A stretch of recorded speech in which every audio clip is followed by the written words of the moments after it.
It's Sports by the Book at the South Point Studio. Here's Jeff Parles. Welcome in. It's a Football Friday on Sports by the Book here at the South Point Studio. Happy to be with you. I'm Jeff Parles. On my right, Vinny Magliulo and hat and all today. Hat and all. Chris Andrews. What's going on, pal? It's good to have you in. That's a You beauty. are really looking the part here today.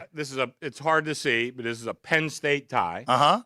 So I figure they might need all the coaching help they can get. This is a good coach's look. But also, when I left the house and I just got this hat, a couple It's a beauty. couple people helped me, including Vinny. It's a beauty. And this other guy, I said, I look like Roxy Roxburgh's fat brother. And Roxy helped me pick out this hat, too. So here I am. You look sharp, buddy. But Excellent. thank you.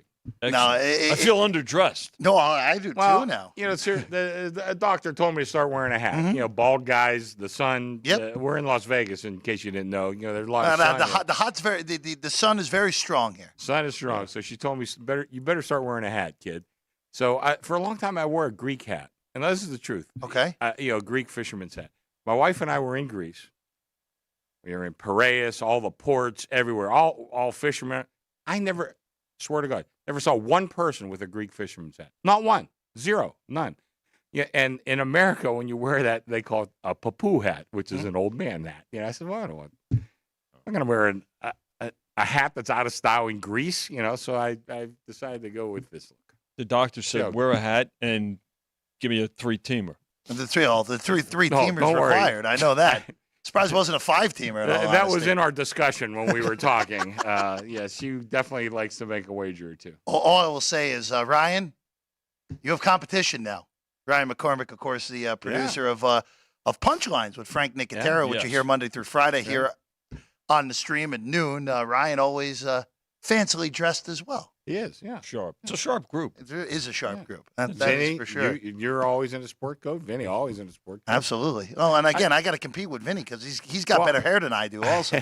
Well, I wear sport coats during the winter. During the summer, I wear the golf shirts. Absolutely. Hey, look, a good polo, good golf shirt, always very, very comfortable. Never wrong in Las Vegas. Never You wrong. can go anywhere in Las Vegas. 100%. All right. Before we get into football, because it is Football Friday, we have a baseball game that is about to get going in Arlington. Game 5, road, sweet road so far in this series. Road team 4-0. Houston just continuing that trend. The best road team in baseball, underwater at home, and here they are with a chance to sweep the 3 in Arlington and go back to Houston up 3-2, Vinny. well, I mean, and it looks like Houston money has shown, as Chrissy will attest here. No real shock, right? Now they're on a roll, and Verlander figures to be better. This is a Verlander spot, although Montgomery has done a heck of a job for the Rangers. So I think if the Rangers are gonna have a chance in this series to get to the World Series, this is a game that they have to have. I mean, I think the Astros have found their stride. Obviously, now we can kind of put aside their home record. So when this one's over and they get back to Houston, but money for the Astros here, Chrissy. Money for the Astros for sure. Boy, I just don't like this Astros team. You know, just going back to the cheating scandals and all that other stuff. I just really don't like them. I mean, I love Dusty Baker. I think he's great. But I just can't root for this team. I hope Texas wins this. You know, conversely, I love Bochy. I think, Hall of Fame manager. So anyway, I think, Texas, but Vinny said it right. Texas needs to win this one. They really do. Got to win this if they're going to win this series.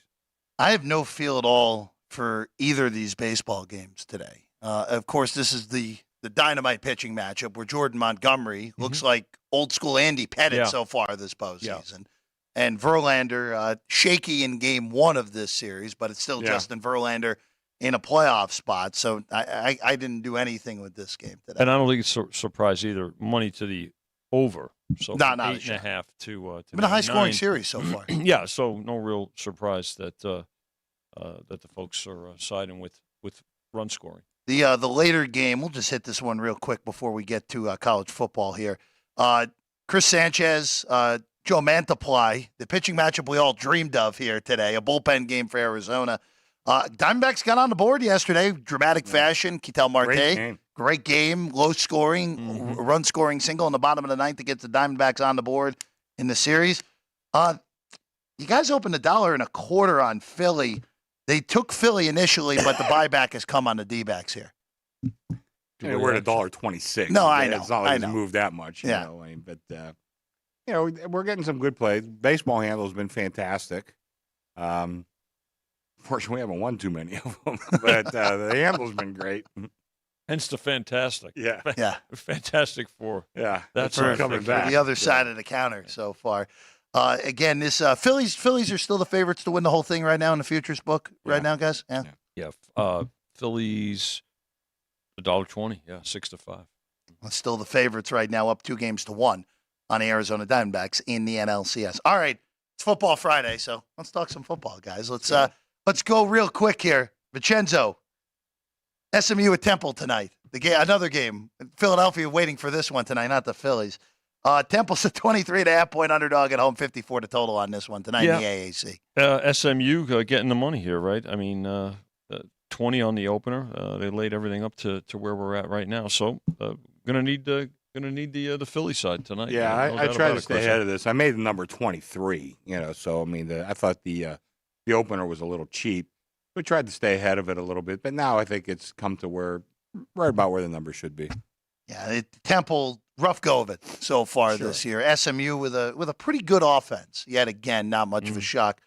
Before they move to the ACC, hey, look, when you have SMU and Boston College in an ACC game, you got to throw out the record books next year when we get that a year from now. All right, the game of the day. The game of the year so far, I would say, in college football, surpassing what we got last week, which was awesome in Seattle. Chris is dressed for it. At the Shoe, Penn State, on the road at Ohio State. Both teams undefeated. The winner of this game will have the inside track to the Big Ten East. Of course, both teams have to see Michigan later in the year.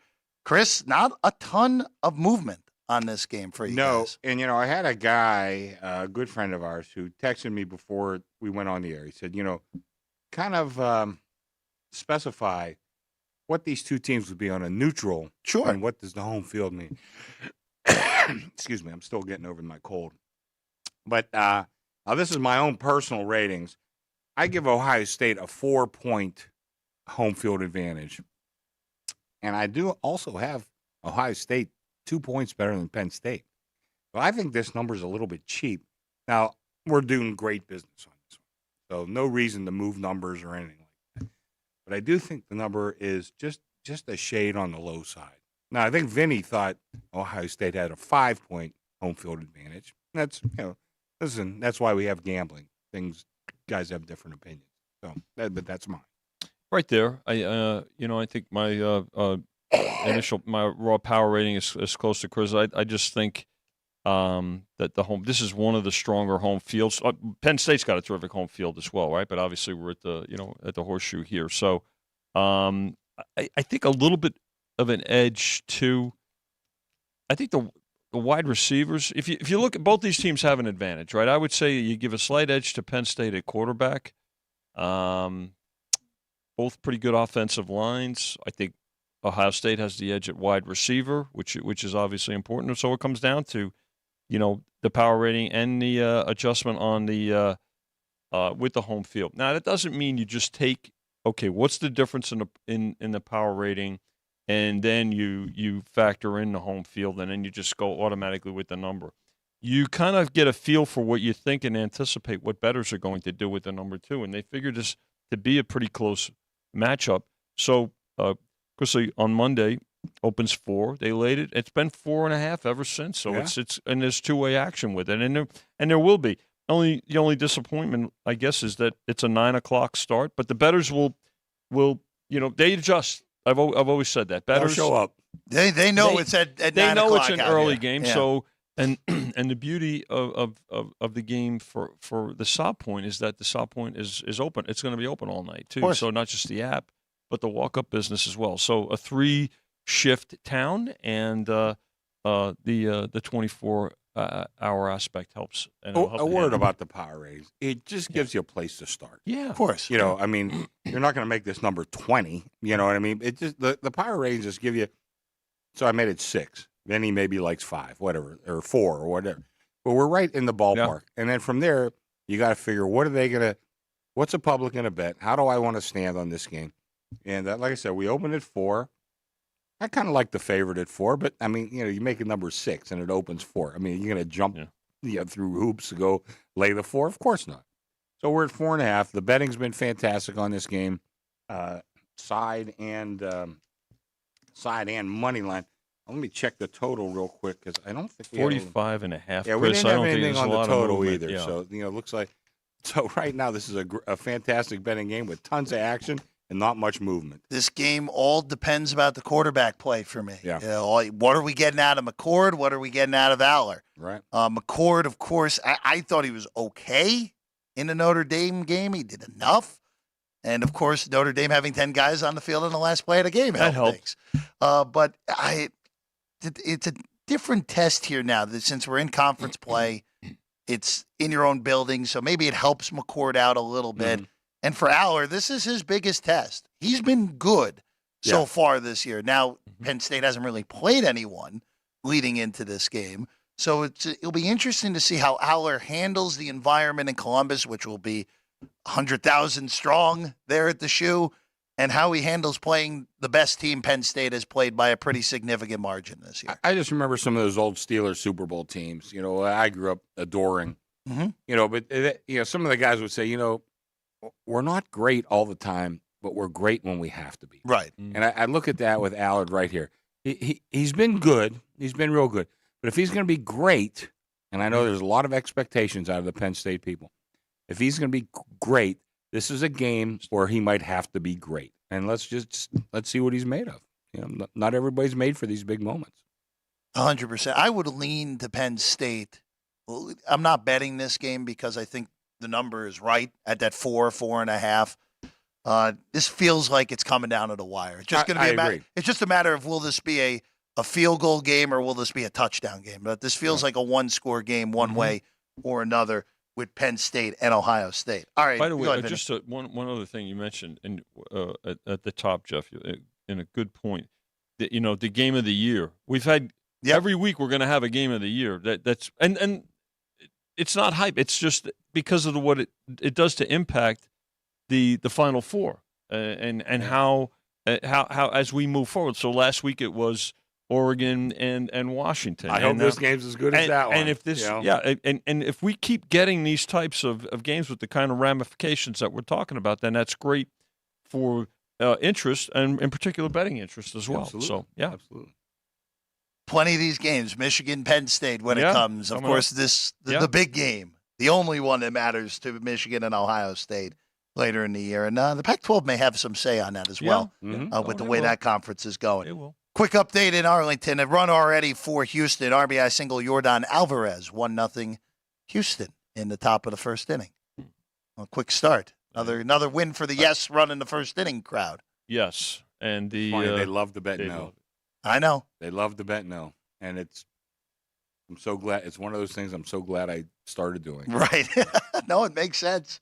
Makes sense. Again, 1-0 Houston in front on the homer by Bregman, I should say. Right? Yeah, the homer by Bregman to put Houston up 1-0. All right, let's go to the walls have caved in for Mario Cristobal the last few weeks.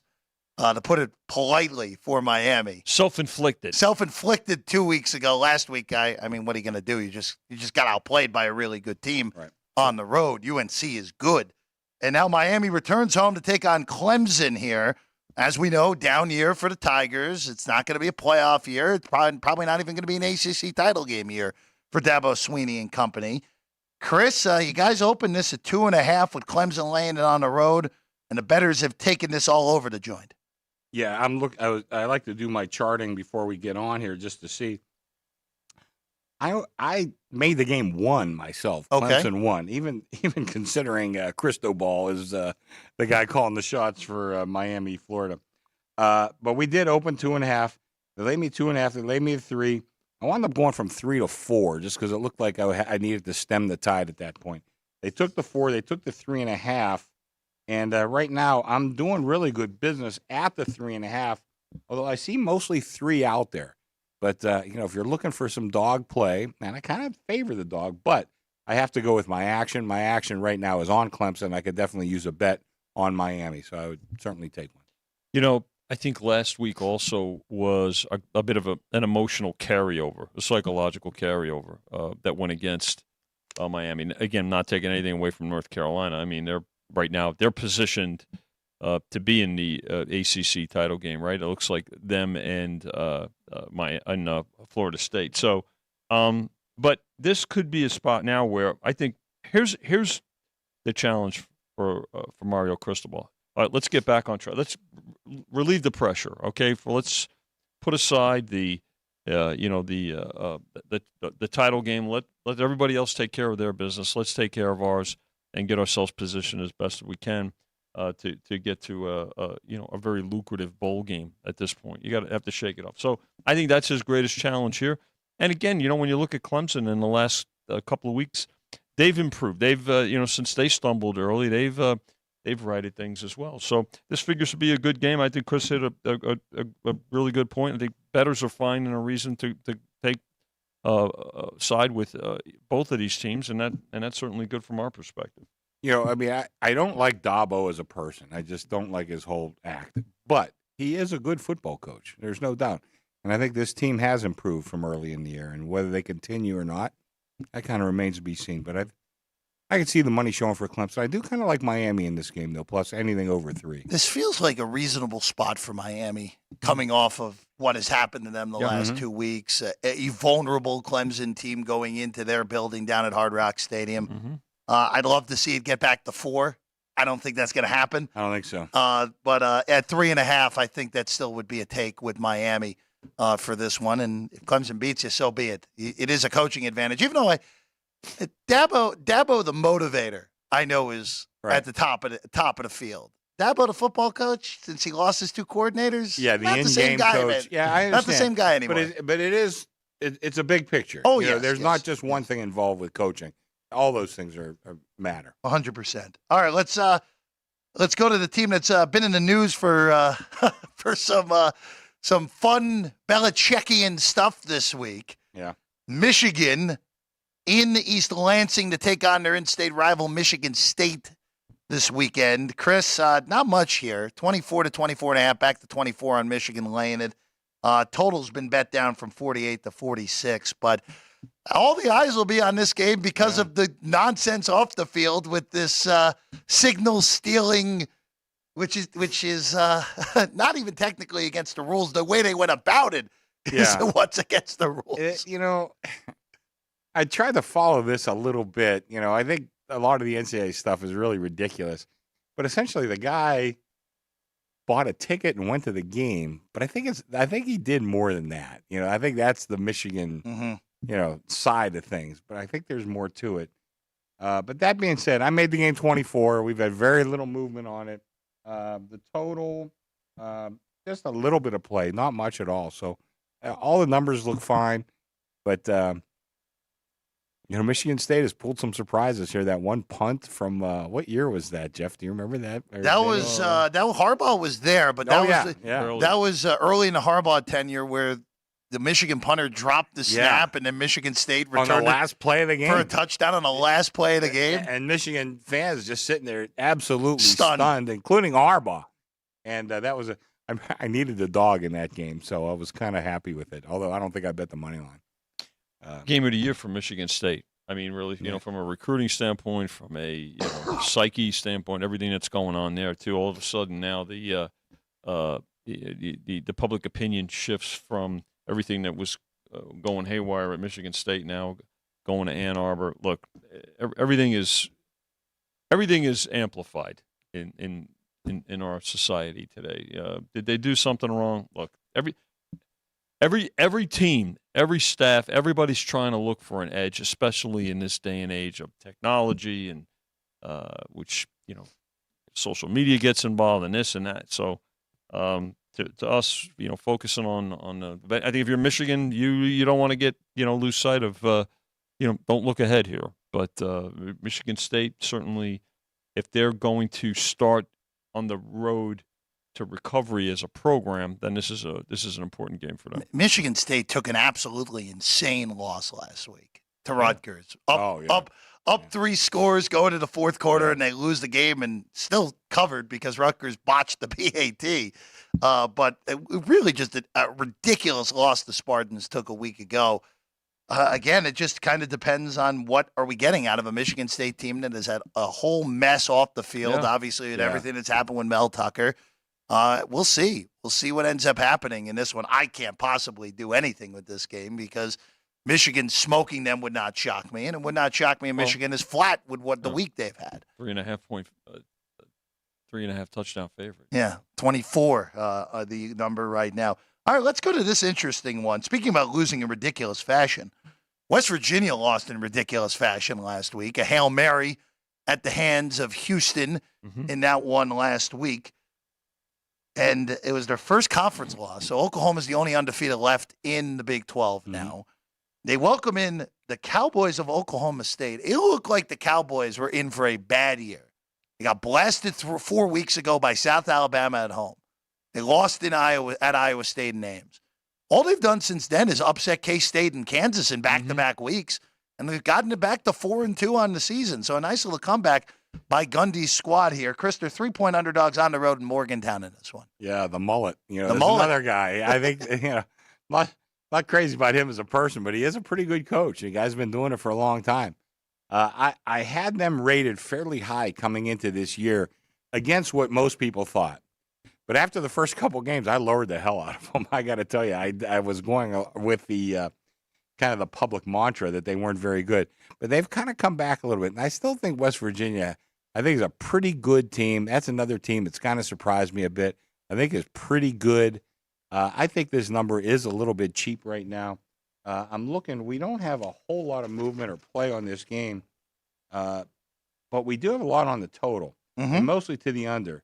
From 51.5 to 51 to 49.5. So a lot of under money on this game. We've had a little bit back on the over, but a lot of play to the under more so than movement on the game.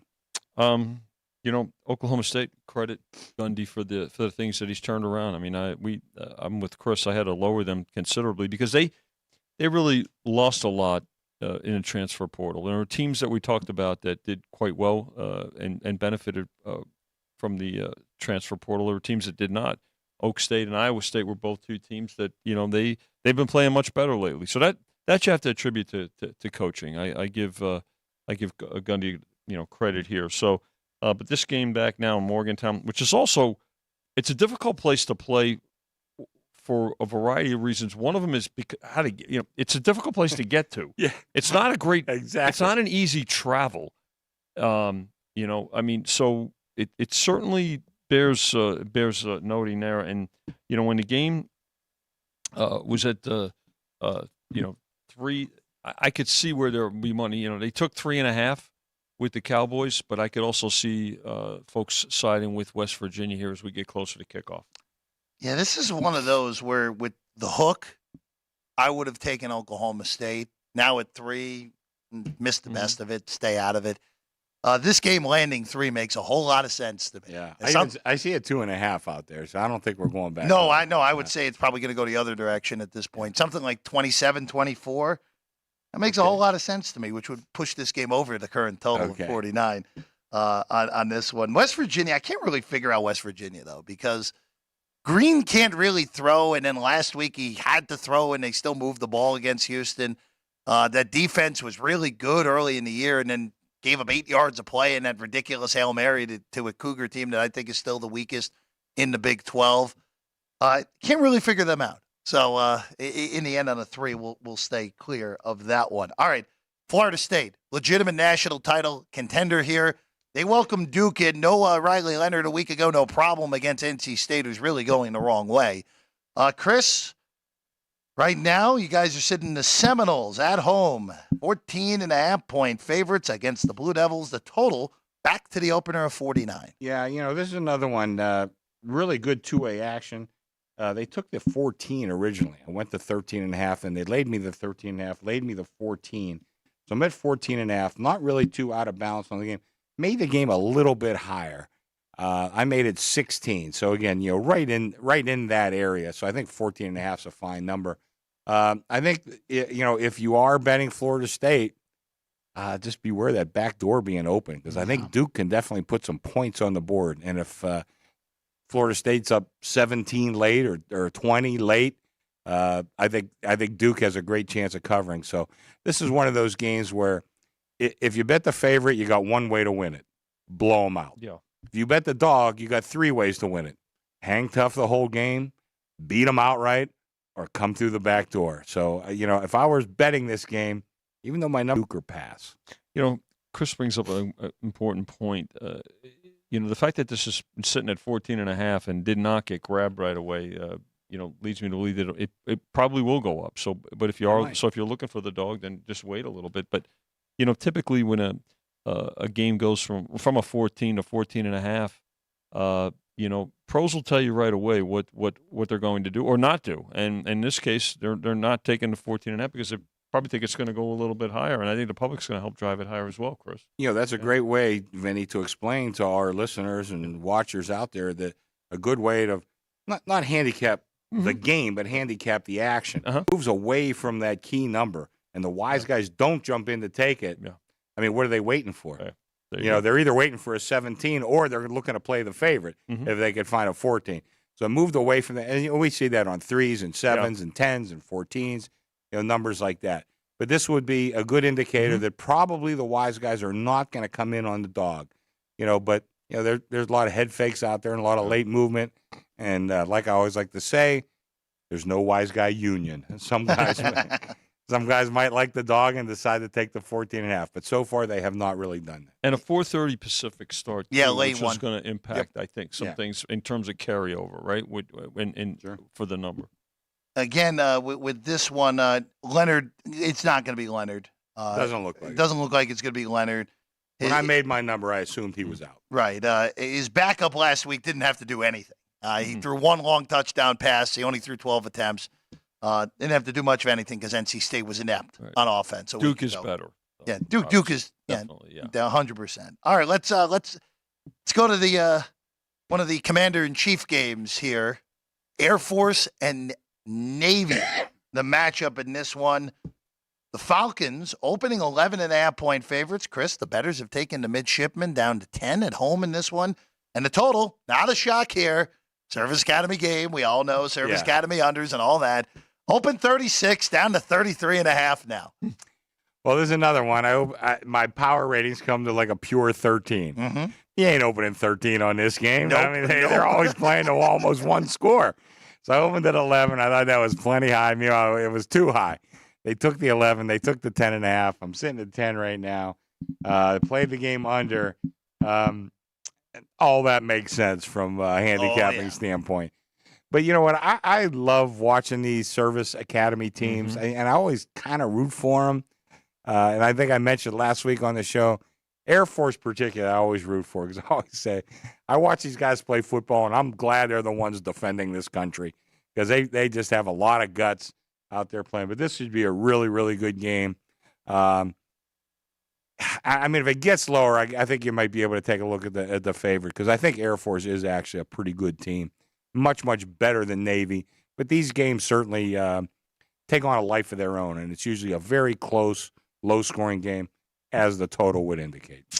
And to Chris's point, too, about rooting for him, just listen, from a national perspective, look what's going on in the world right now. Yeah, you think these brave men and women have a few things on their mind too, besides a football game. Not that they're going to be the ones immediately deployed, but family members and friends could, who knows what's going to happen. So, this one's a lot more than a football game. But that said, look, they're playing for the Commander-in-Chief trophy, right? That round robin between these two and Army, which Army is playing LSU this week. So, yeah, I don't know how that came about. Army might score more points than they've ever scored this year because they're playing LSU. But all that said, this will be a game that you have a game here that's actually moved more than some of the other bigger name schools. I want to get one more game before we take a quick break here. A great one in the MAC. very possibly a preview of what we'll see in Detroit in December. Mm-hmm. And that is Toledo going on the road to Miami of Ohio, the Red Hawks and the Rockets. Chris opened 1 with Toledo laying it on the road. They bet Toledo to 2. Mm-hmm. Total down from 48.5 to 46 on this one in the MAC. This is a toss-up game. Toledo Yes, it is. Probably a little bit better, but and I don't give Miami much for the home field. Let me see what I have. I say give them a 1-point home field advantage, but it might be a little bit more in a game like this because this is such a good rivalry, and you got the first team in the East versus the first team in the West, and this is if they meet, where do they play? At Ford Field. Yep, Ford Field. Yep. Yeah, for the championship. Would surprise nobody if that was the ultimate playoff game here for the championship. And by the way, this is another. I always root for kind of like the top of this conference. Because the bottom of the conference, not very good football. But the top of the conference can have some pretty good teams. And Toledo, being one of them, has had a really terrific history. Bowling Green used to, but I don't know what's happened to them in the last couple of years. But Miami also, with of course Roethlisberger went there, so it's another reason I kind of like this league. So I find myself rooting for I root for both these teams really, and I'm hoping for a really good game.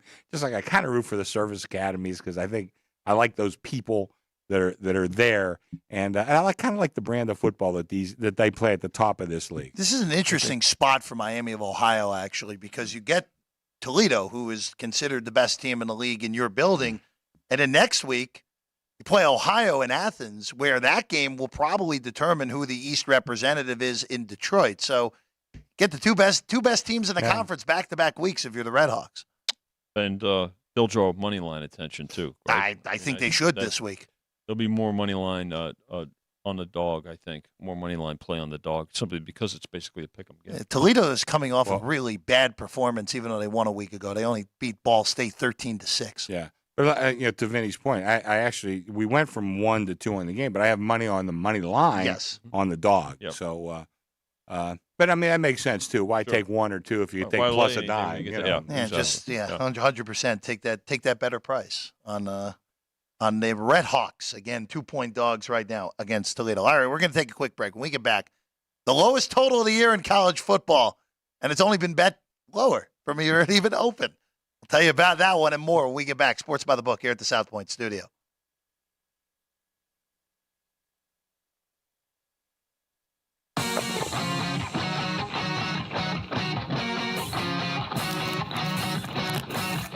Once you've satisfied your hunger, get ready for more of the hottest casino games in Vegas.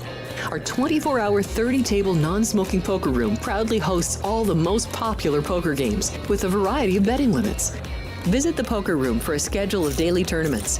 Whether you're going to hold 'em or fold 'em, the best place for poker is at South Point Casino. You'll notice that our craps tables are usually the loudest in the casino. If you've never played, join one of our free craps lessons to find out what makes this game so exciting. Check with the craps dealer for schedules and give it a roll. Bingo is also an exciting way to spend your time. We offer 7 sessions of bingo every day. Bingo!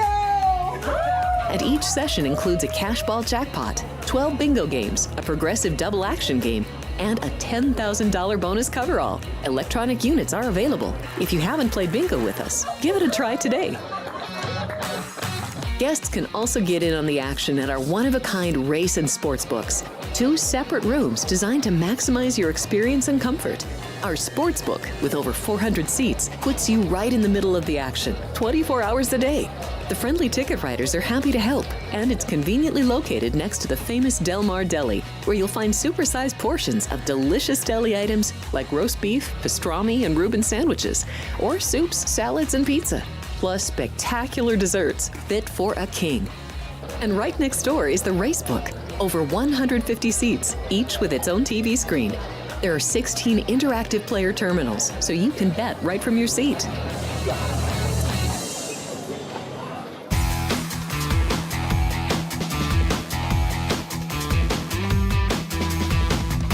Welcome back in at Sports by the Book here at the South Point Studio. I'm Jeff Parles, Vinny Magliulo alongside. Chris will be back in a second. Be right back. Be right back. And the hat stayed though. Oh, definitely. Hat can't leave. I love it. I have to break the news to him. How much of a hand did you have in him picking the hat? So it's funny. He came back from the doctor and was telling me, what the doctor said about a couple of spots on his scalp. So I was like, "What are you gonna?" He goes, "I'm gonna wear a hat, but I don't want to wear a baseball cap." And he told the story about the Greek fisherman's hat and everything. I said, "How about a nice fedora?" So we're back there and we're watching games, and then every couple of minutes you see, "Hey, how about this one? How about this one?" So we got a couple of sites up for caps. So yeah, it was great. Yeah, but Roxy, and then we saw Roxy. Roxy knows what. No, that man knows hat. Roxy had one on when we saw him last Tuesday. So yeah, listen. It's a team effort here, as always. Even in not just in numbers, but in style. You see. Absolutely. All right, let's go to the game that's the lowest total of the year in college football. Lower than the Service Academy game. And, Vinny, I don't think we're done moving yet on this. No. Because you guys opened Minnesota at Iowa. I love this. You guys opened this 5.5 on Iowa with a total of 32. Right. And the bettors have taken the total down to 31, which, by the way, 31 is currently the market high because it's mostly 30.5 right now. And they've also taken Minnesota, good luck, bettors, from 5.5 to 3.5 on this game, just on the virtue that this total is so ridiculously low. You're going to bet it over just because. No, right? I can't. I actually think the total is too high still. I mean, unless if we get multiple defensive touchdowns, I don't see how we see multiple touchdowns in this game. Iowa's defense could no, possibly, Iowa special teams could. I already got beat this year on an Iowa special teams touchdown. The other thing about this, Jeff, when you have a total this low, right, it tells you that points are at a premium, and that's the thought process behind taking everything from 5.5 down a couple of points to 3.5. Now, what's going to be the threshold? Probably 3. I think if we get to 3 on this game, that's when we'll see Iowa money. But that correlation of a low total tells you the value of points in this particular matchup. You want to have fun with numbers real quick, Vinny? Go ahead. So, as we know, Cade McNamara got hurt in that Michigan State game. Yes. So it's been Deacon Hill the last 3 weeks. Deacon Hill's best statistical game was the first one he had in relief. And that was 11 of 27 for 115 yards, a touchdown, and a pick. That was the best statistical game he's had so far. The other two, I can't believe that he started. The two that he started against Purdue in a 20-14 win, 6 of 21 for 110, a touchdown, and a pick. And then last week, in their 15-6 win over Wisconsin, he was 6 of 14 for 37 yards with no turnovers, which actually might be his best stat line because he didn't turn it over. That's critical, though, right? But, Jeff, we've talked a couple of times this week, and especially when we were talking about the NFL, right? There's a big difference coming into a game in relief than starting a game at quarterback, in that you don't have time to overthink things when you've got to come in relief. Even though you talk to quarterbacks and say, we've got to be prepared to go in at any time. Well, okay, yeah, you're right. Doesn't always happen. But when you do, there's less time to overthink and complicate things, right? But as opposed to now you're prepping for, in this case, Iowa, right? And now I get it. It's the third game in a row that he's been in this situation. But this is also a defense that's, that's terrific too. So it's a completely different preparation, and so that's I think that's what we're faced with here in terms of the Hawkeyes in Minnesota. Vinny, what's the lowest total you've ever seen on a college football game? I think there was 30. And I'm trying to remember. It wasn't so Iowa. So there was an outside shot that we get there. This close to a Well, it would. You know what? It had to be like an Army-Navy game. I would imagine it was a service academy game. Yeah, I mean, so this is look, 31 in a Power 5 game, and it might. It's 30.5 across the market. You might go lower. Yeah. So again, the fact that the total is so low tells you why points were taken, because points are at a premium in this one. That's why it's moved down 2 points. Chris, you wanna add anything on this Minnesota Iowa game? Spectacular all the way around. Didn't have a bet on my eyes rather than watch it. I know it's it doesn't even fit the category for the offense in this game of it's so bad it's good. It's just bad. Like, Well, it's not even going to make that category. I'm a Penn State fan, as you know. Huh? I have flashbacks to the 6-4 final. Oh yes, that's right. Back in whatever 6-4. The greatest final score in collegiate history. Or any type of football. Yeah. Rugby, it would be a hell of a score, I think. Absolutely. All right, let's move on, guys. Let's go to the Pac-12. USC was exposed last week, to put it politely. Notre Dame just destroyed the Trojans in South Bend in every facet. Caleb Williams turned it over 3 times. And now they get Utah, who, of course, Utah beat USC both times a year ago in Salt Lake and here in Vegas in the Pac-12 title game. Vinny, the total has been the bigger mover in this game. Yes. From 56 down to 52.5. USC from 6.5 to 7 here. Well, I think it also that's a byproduct of a couple of things. Utah, a good solid defense, and we saw how SC struggled against a good defensive plan by Notre Dame last week. Plus, Utah doesn't score points. Mm-hmm. So, by the way, another thing I think that got ruined for SC last week was Williams' Heisman hopes. I mean, that you can't have a game like that, not just a loss, but significantly, pretty dominated. The way the defense played there. So in this one, it's not really surprising. Probably going to toggle between 6.5 and 7. Will it get to 7.5? Possibly. Again, it's a later game, so there's going to be some carryover element going to this one, but more movement on the total here. Chris, down 3 points off the opener. Yeah, I think this looks like a number that has to be 6.5 or 7. 6.5, you're looking to play the favorite. 7, if you're looking to play the dog. You see some 7 showing up with some juice on the favorite. Kind of surprised me a little bit, because I do like Vinny said, Utah doesn't score a whole lot, and they don't give up a whole lot either. And Williams really did get. We talked earlier in the show. You have to be great when it's time to be great, and it was time to be great for him, and he was not. No, it was a very disappointing performance for him. Granted, I thought his offensive line didn't help him at all in that game as well. But right, I mean, I don't want to throw away a guy for one bad game. Yeah. I mean, he's still going to be the first pick in the NFL draft. Yeah, he's going to. I think he's going to be a terrific player. Yeah. But the point was, he wasn't great last week, and I think he faces another really big defensive challenge this week. I think, again, gun to my head, I think I would take the dog and just try to keep this one close, because I think they can do that. It's just a matter of, is Utah capable of scoring, I think, 17? Well, I was going to say, if you can get to 20, I think you got 20, the winner. I think you're there pretty easily. If you get to 20, you're the winner. Yeah, 17 might be good enough in a 20-17, 21-17 game. I mean, USC did struggle to move the ball against Arizona until late in the game 2 weeks ago. So. You know what's interesting, too, guys, is that when you think about it, you say, well, Utah, they'll want to control the ball, right, and not get in a shootout. I got to tell you, against this USC defense, shootouts, there's worse teams to get into a shootout with, really, frankly. I mean, let's face it, so who knows? Let's go to another Pac-12 game. Arizona State goes up to Seattle to take on Washington. Washington, of course, a gigantic win last week over Oregon to stake claim to be the best team in the conference, and also easing and giving them an out if they happen to lose one on the way here to Vegas in the Pac-12 title game.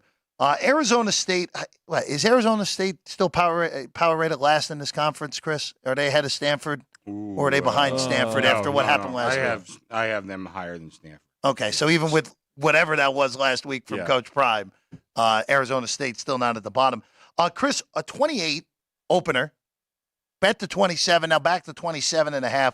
Total is pivoted around from as high as 60 to as low as 58.5, settling at the moment at 59.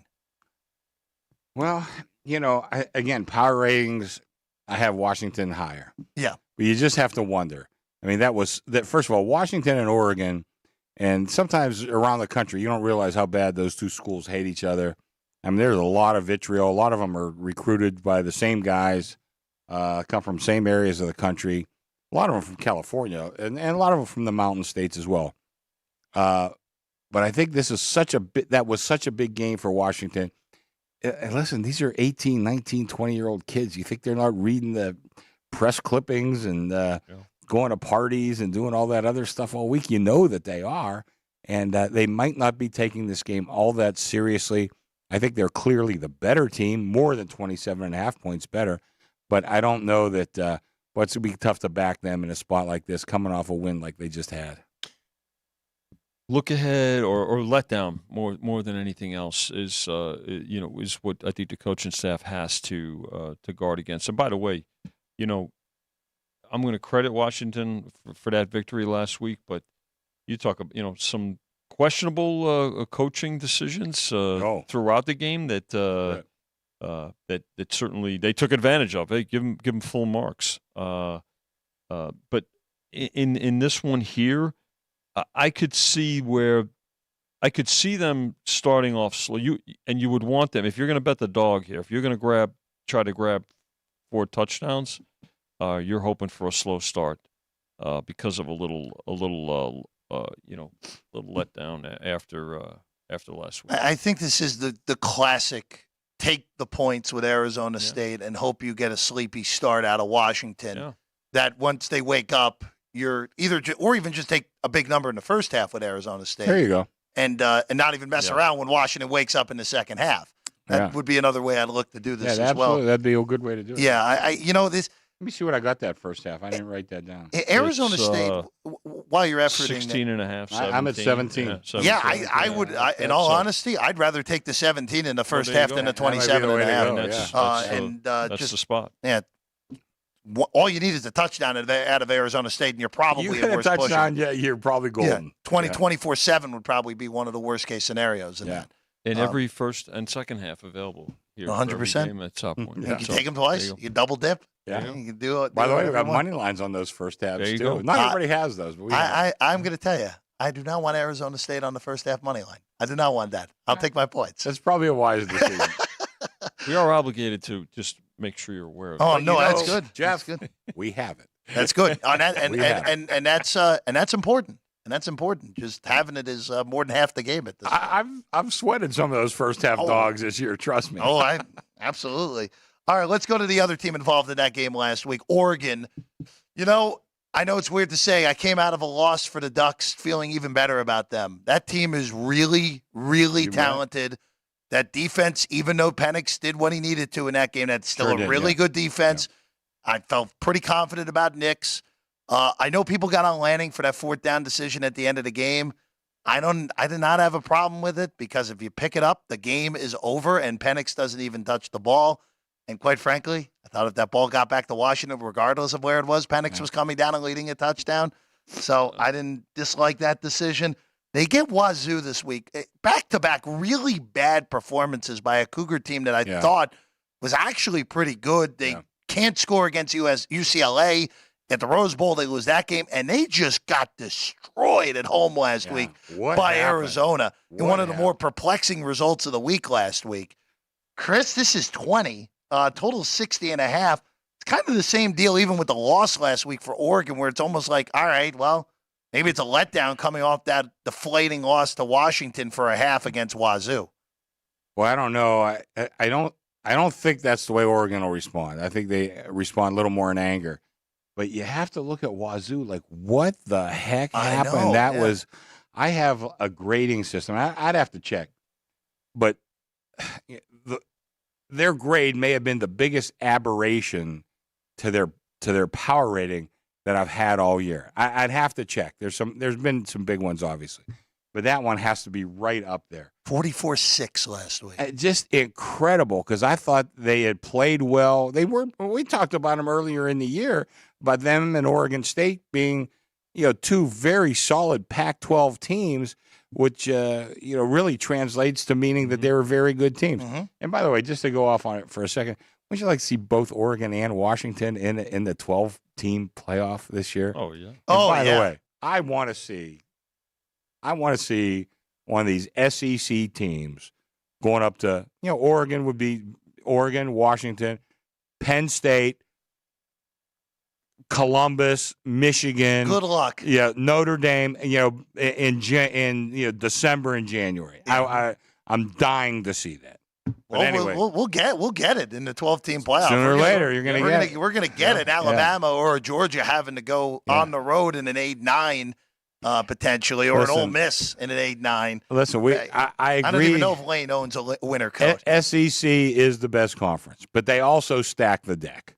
So It's also a little more vulnerable than it's been the past few years. Sure. Yeah, that's what I'd love to see it this year. It's going to get more vulnerable. Absolutely. By the way, the other thing, remember this about it. Arizona. We talk about the Pac-12, and they don't get a lot of maybe the best coaching job in the conference. Jed Fish is a good coach. I'm telling you that if you really look at they have not gotten a lot of publicity, but if you follow the Pac-12 like you should be out there, folks, pay attention to the job that this coaching staff has done. And I think what happened too with Washington State once they lost that first game, they had such a it was deflating for them. Sometimes a loss really takes Can the turn winds into out of a team's sails. The only thing I would say too, though, Jeff, about the position on the field on the fourth down, but the other two passing up on both field goals by Oregon in that game. Well, remember his kicker did push the one that mattered the most, though. Well, he sure did. That was also, I think, a greater distance. It was a little bit of it. Well, both teams failed in the red zone in that game. Look, you could make different cases, but I'd love to see him rematch. I'd love to see. I hope that's the matchup just due north of us. I think we're going to see it. Yeah, that would be an amazing way for the Pac-12 to go out with that at Allegiant if it's Oregon and Washington yet again. Right here. Yeah, right here in the sports capital of the United States. 8 miles from us. Yeah, I think it's a little. I think it's a little 10. less. I think, a little less, right?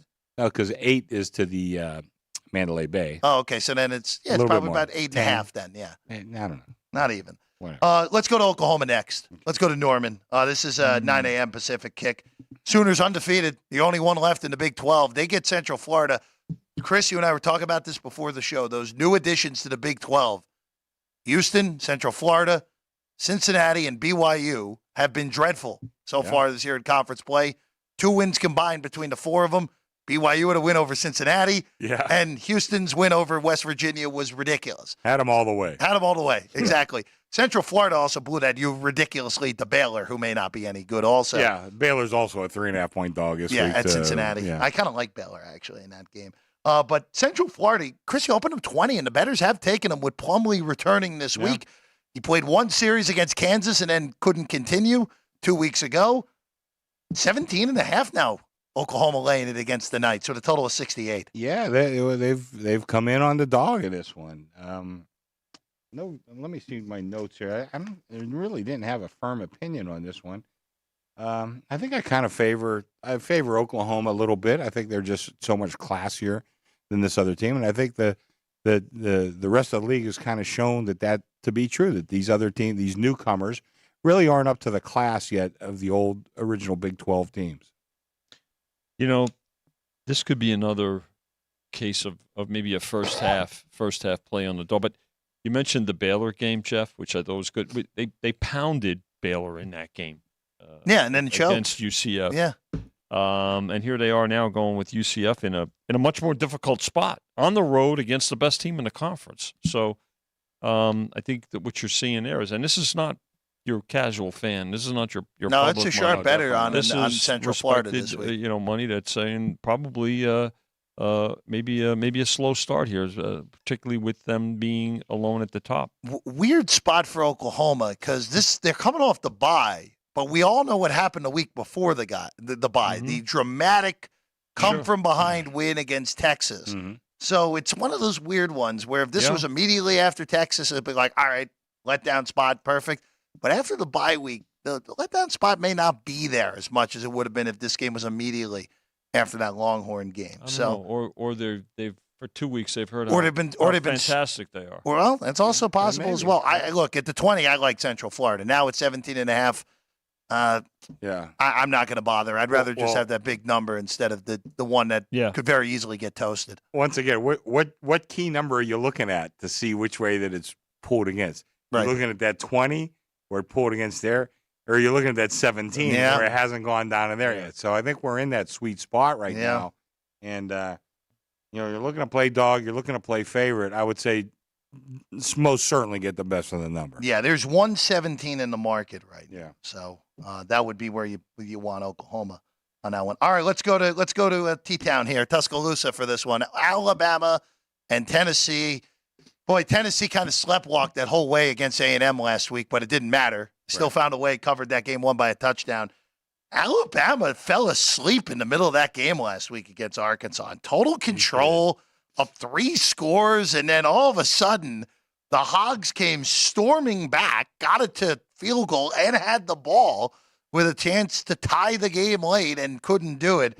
And Alabama had to survive a not good Arkansas team last week, and now they have another game at home against the Vols. Chris, you opened 9. It's now 8.5 on this one with a total of 48. Yeah, just a little bit of play on the dog, but I think Vinny was sitting next to me, and all of a sudden I said, "Hey, Vinny, Arkansas is right in the middle of this game. What the hell happened?" I turned my head for a couple minutes here. I kind of felt, Bama fell asleep. I fell asleep. Yeah. I quit watching the game. I thought Bama was going to coast because I think Arkansas, a very mediocre team this year. 2-5, yeah. I thought, I think I kind of liked Bama going into that game last week. I have no strong opinion here.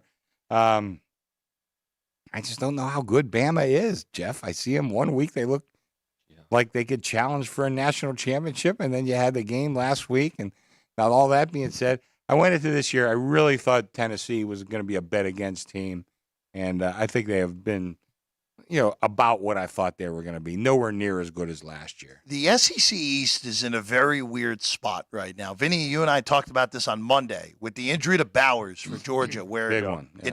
it's a non-quarterback that impacts the line as much as anyone in college football. And Tennessee, in that grouping right now, them and Missouri both sitting there with one conference loss right now, and both with cracks at Georgia later in the year. Yes. Crazier things have happened in college football. Again, I don't like Tennessee in this spot this week, but they beat Alabama last year. Obviously, Tennessee a lot better a year ago, but Alabama is weaker this year than they were, at least to me. I just don't know which Alabama team we're going to see this week. I mean, they have no idea. They struggled early, made the quarterback change, and Mara got back. He got in, and they seemed, played a couple of games where they had everything, back on track. And then Chrissy and I, as Chrissy pointed out last week, the whole thing with Arkansas. I don't know. This too could be a spot though where Saban gets their attention, but Tennessee, there's an element to them. Maybe they're playing with a little bit of house money right now. Maybe they're better than we thought going into the season. Tennessee, to me, they look like one of those teams that I think are ascending. The program is ascending, but 2 steps forward, 1 back. 2 steps forward, 1 back. I agree. I think this is the 1 back year. And I think they'll, I have to look at the recruiting and all that other stuff. And, coaching changes, which is always a million of them among coordinators. But I think this is a team that has a good chance to continue climbing that ladder. Yeah, I'm not the biggest Josh Heupel fan. I think his type of offense runs its course after time. But you get the right quarterback in that system, you can have what year like you had last year before Hooker got hurt. Yeah. And the defense gave up in that game against South Carolina, where you could all of a sudden be right in the mix for anything. All right, one last one, another SEC East game real quick. The Battle of the Columbias here. Homecoming weekend in Columbia, Missouri. Mizzou, off of a very impressive win last week in Kentucky, down 2 scores, come back, really dominate that game after a fake punt touchdown, really turned the tide in that one. And they get South Carolina, who somehow snapped defeat from the jaws of victory last week against Florida at the gun, basically. Chris, this is, as our old friend Vinny would say, the toggler here. 7.5 to 7 to 7.5 on Mizzou here at home against the Gamecocks. Yeah, that's exactly what they did with me. They laid me the 7. They take it to 7.5, and wouldn't be surprised if I get back to 7 again with a little bit of plus money. I made the game 9, so I don't have a strong opinion here, but we did some good action on the total. Opened 60. They bet me under 60, under 59. Bet me back over 58. I'm at 58.5 right now. Real good action on the total, and this game, it's going to be in that 12:30 window. So we'll have pretty good action by the time they kick off. Your team's, your alma mater's playing good football, Jeffrey. I mean, I am stunned they are as good as they have looked so far this year. I did not expect a lot out of this Missouri team, but when your quarterback exceeds expectations, you can do things. And Brady Cook has been much better. Other than that last quarter and a half against LSU, Brady Cook has been really good the last month. And right now for Mizzou, like I said, Georgia looks vulnerable. And I'm not saying either Mizzou or Tennessee are going to beat Georgia later in the year, but with no Bowers, crazier things. Looks a lot better than it did back in August. Yeah, they'll still be Georgia will still be a reasonably sized favorite in both of those games, but Georgia's come back. It's possible they lose. Before that, I mean, they've had to. They've been life and death. Their defense is not what it was a year ago, and out of Bowers' injury on top of it, and of course they get everybody's best effort. Yeah. But this will be a good game. But to your point, also, South Carolina they were down 10 late in that game and came back to win it last week. Georgia is Georgia right now, of course, on a bye this week. They have the good old fashioned cocktail party in Jacksonville next week against Florida. Tough schedule. Tough schedule coming up. Schedule's not a gimme for Georgia, and that's part of the reason also that you guys now have Michigan as the betting favorite to win the national title. Georgia further down. But I'm looking at Missouri. I got them 4 points better than I started them. That sounds about right. Yeah, I would agree with that. They're at least a field goal better than they were before the season began. All right, we're going to take a quick break. When we come back, we're going to Week 7 in the National Football League. How are we all over a third of the way in the NFL in this 2023 season? We start in Tampa Bay with the Falcons and the Bucs when we get back here on Sports by the Book at the South Point Studio.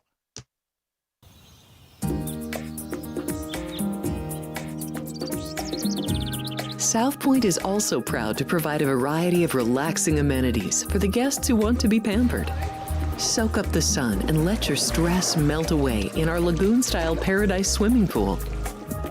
A relaxing getaway where you can bask in the desert sun and enjoy seasonal food and bar service poolside.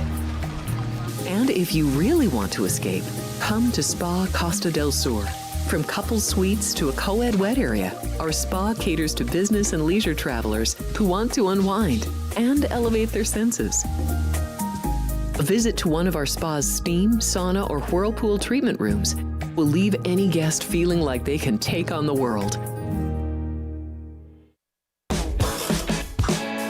Our gaming amenities include over 60 table games and over 2,600 of the most popular slot and video poker machines. We have penny slots, including the popular Buffalo games, and real machines like Wheel of Fortune, Triple Sevens, and Mega Bucks. If you prefer video poker, try Deuces Wild, Double Double Bonus, or a variety of multi-denomination games. Or try your hand at one of the most popular casino table games in the world, Blackjack. Don't let the game intimidate you. Blackjack, also known as 21, is both easy and fun. And our dealers are always happy to assist. And the best part? Blackjack always pays 3 to 2. Next, check out the roulette tables. Roulette is one of the easiest casino games to learn, and so much fun to play. It's a favorite of both beginners and seasoned players. In addition to blackjack and roulette, our casino pit features over 60 popular table games like Baccarat, Pai-Gow Poker, 3-Card Poker, Ultimate Texas Hold'em, and Mississippi Stud. So get out of your room and come join in the fun.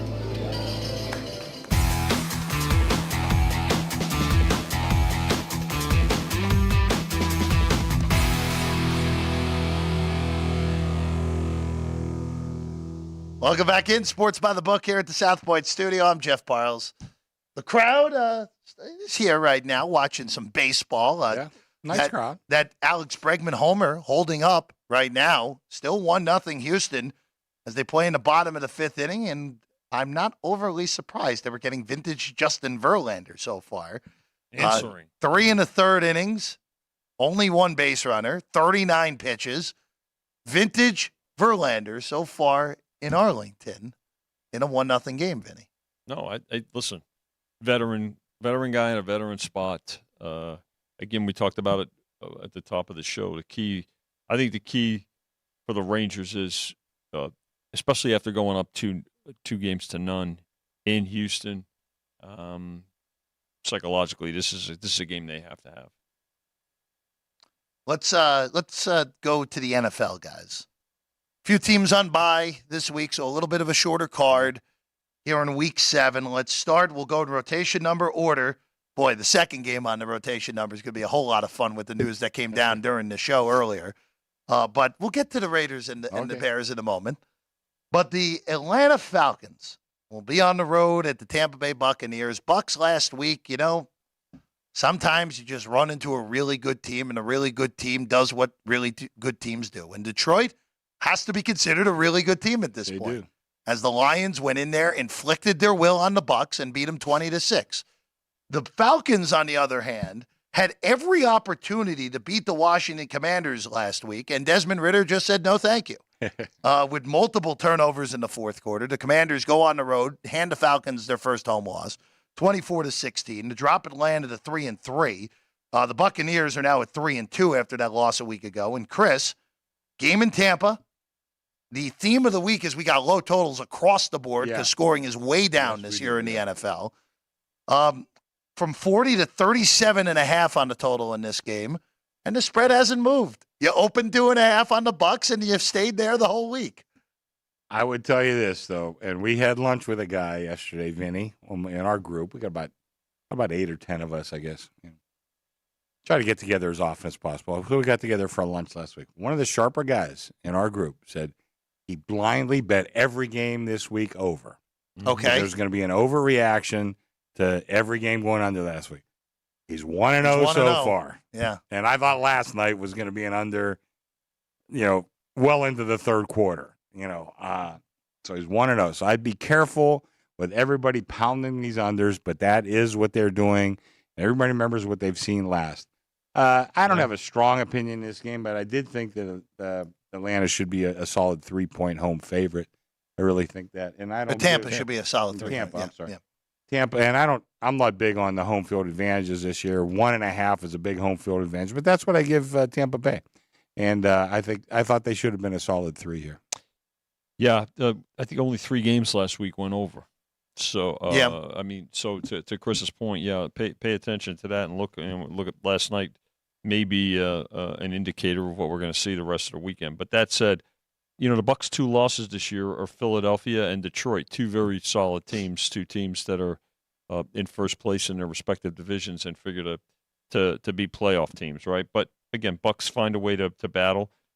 Falcons have yet to win on the road, right? They're 0-2. 0-2 on the road. They're a different team at home and on the road. Although last week they were the team they are on the road, particularly Ridder. But look, this game. I think we will probably see 3, which will be a take, right? Because it's such a key number. Wouldn't shock me if we see 3 here with the Bucs favored. I like Tampa. I like the Bucs. They should be a solid 3. It's one of those games where, and again, this whole division, Atlanta to me is pretty clearly the most talented roster as a whole. But their veteran roster for sure. Their quarterback is horrible. Ridder is. I understand you drafted the kid. You don't want to give up after less than 10 games, which is what it's been for Ridder. But at some point, you have to go, okay, this division is super winnable. Because even though I think the Bucs are a perfectly solid team, Atlanta's more talented than the Bucs are. I mean, veterans. I know. New Orleans. I think New Orleans is pretty fraudulent, as they've proven over the last few weeks, and the Panthers are the worst team in the NFL at the moment.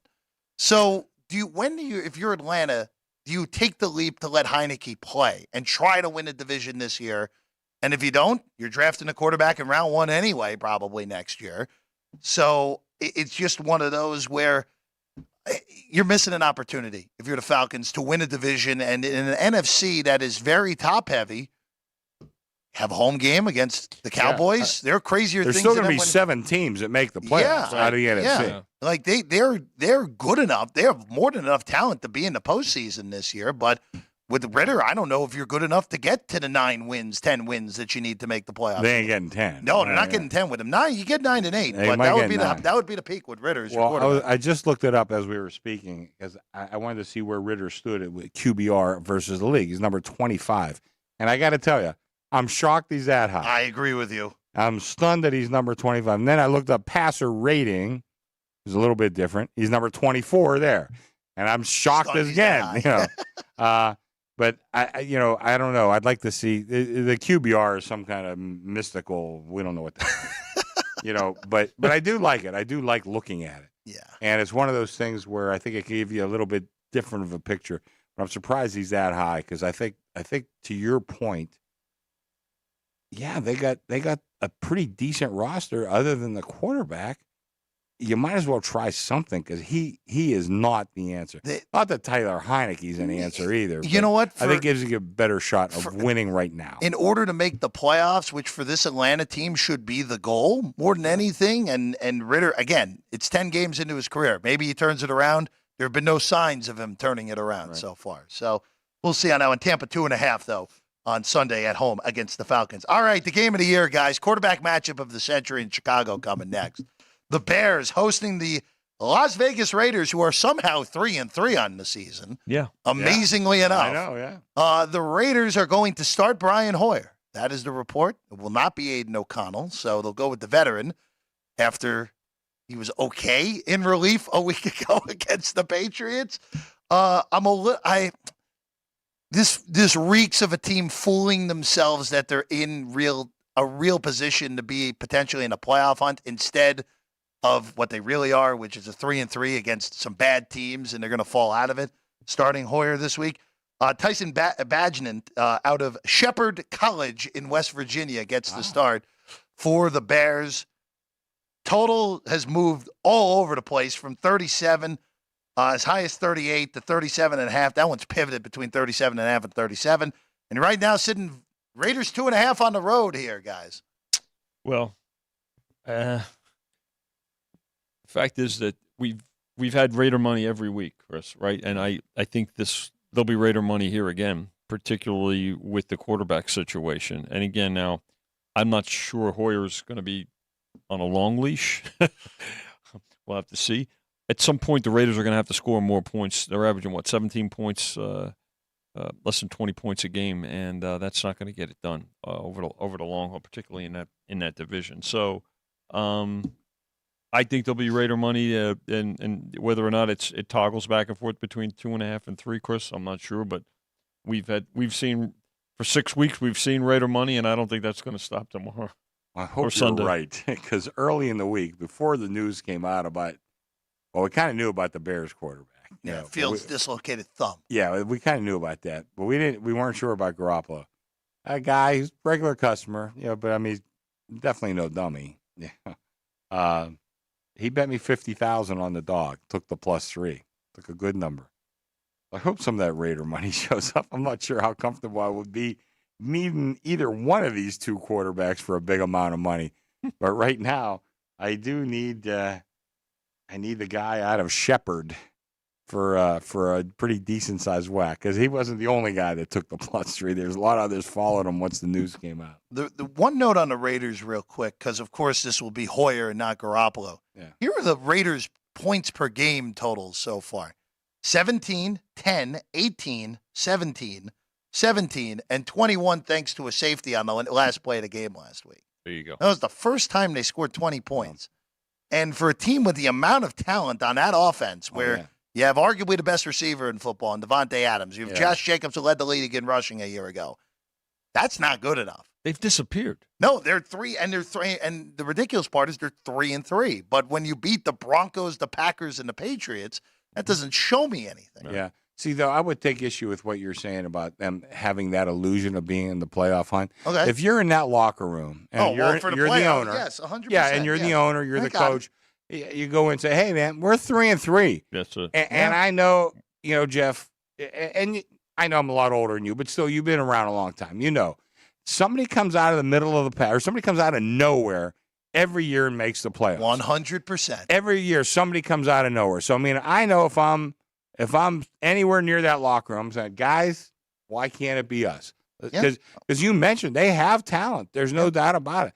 Can they put it all together? And I tend to doubt it, but nonetheless, it's still right there. And could they do it? Yeah, somebody does it. Does something like that virtually every year. It's a schedule that is manageable. I will give them that. They're a favorite on the road this week. They will be a big underdog next week in Detroit. I can tell you that. Sure. But then they get the 2 New York teams That's here right. at Allegiant. Both of those games potentially winnable. A game against Minnesota here is winnable. Any game against the Chargers is winnable. They have a chance. Yeah. But again, I with what I've seen and what I've seen from McDaniels, I would be shocked if they're one of the teams that ends up in the postseason out of the AFC. All right, let's move along. Let's go to the next one. Deshaun Watson practiced today for the Cleveland Browns. Browns on the road in Indianapolis this week. Cleveland with the stunning upset of San Francisco with P.J. Walker at quarterback a week ago. Indy, a little bit back to earth for Gardner Minshew last week. Most interceptions in a game for him in his return to Jacksonville. Indianapolis just can't win in Jacksonville. It's been over a decade since they've won a game in Duval. Now they're back at home against the Browns. You know, Chris, you opened 2 with the uncertainty around the quarterback position for Cleveland. It's now north of 3 at 3.5 laying in with Cleveland. 40.5 is the total. I'm not so sure now that I wouldn't take a bite of the dog now that Watson is likely playing and this is north of 3. We're going to have plenty of opportunity to do so. Because I don't think it's going back to 3. We're at 3.5, and they laid it to me pretty good once they found out that Watson did practice and looks like he probably will play. The PJ Harvey, which I've called him only about 1 million times, who's a singer, by the way. But I don't know. I think that right now it does make a big difference for Cleveland, and I think all the money that they're paying this guy, they want to see this guy on the field. And just not. The word was he could have played last week, but nonetheless, I think that this game's 3.5, and you may see higher come game time. I agree with Chris, and a lot of that's got to do with the defense too. This is as good a defense as there is in the league. Yeah, it's a lot of other defenses get airtime, if you will, but this defense last week should show people and have everybody realize that this is as good a defense as there is in the league. And Jim Schwartz, the defensive coordinator, terrific. And he wasn't a great head coach, but he's been a fantastic defensive coordinator everywhere he's gone. And, no exception here.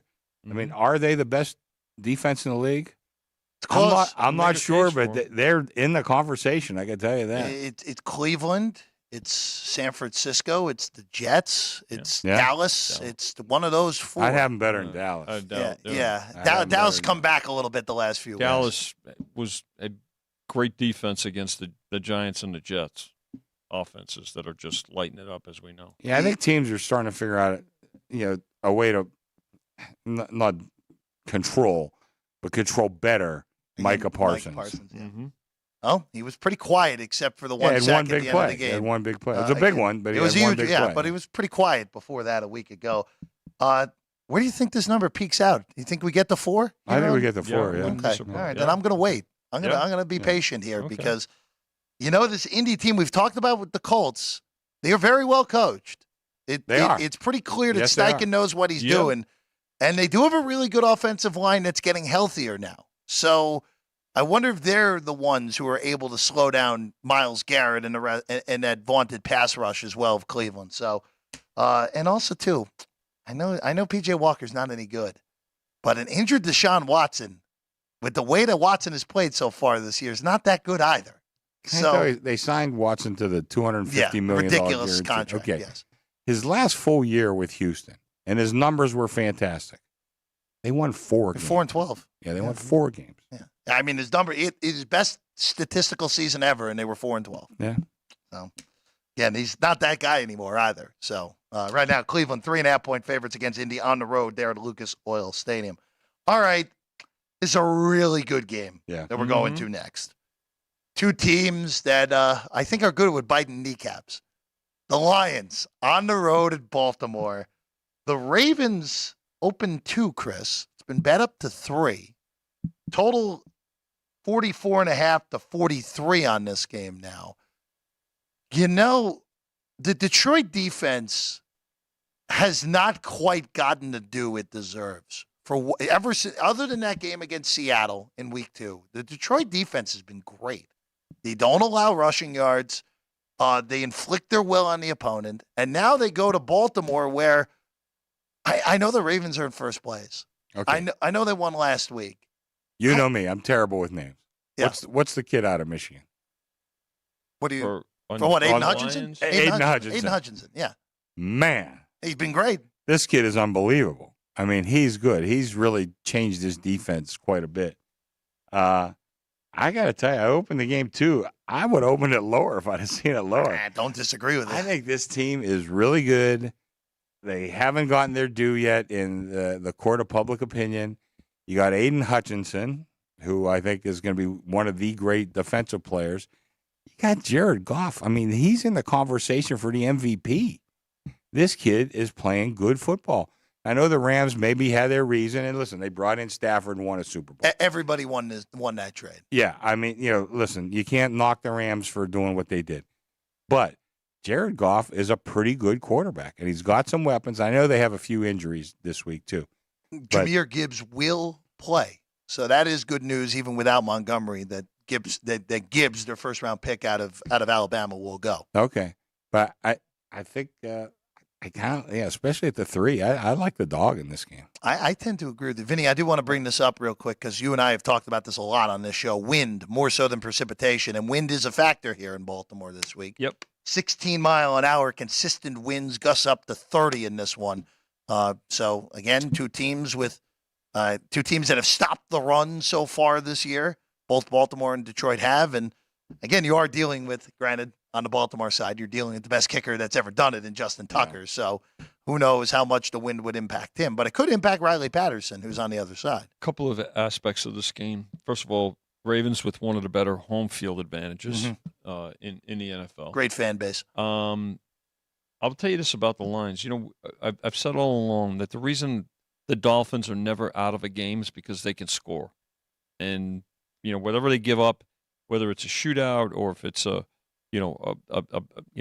tougher game, they're never gonna be out of it because they can score. I have to tell you, so can the Lions, and we've seen it. And they got beaten overtime by Seattle, but they have bought into and taken on the attitude and the persona of their head coach and Dan Campbell. And look, whoever it is, wherever it is, doesn't matter.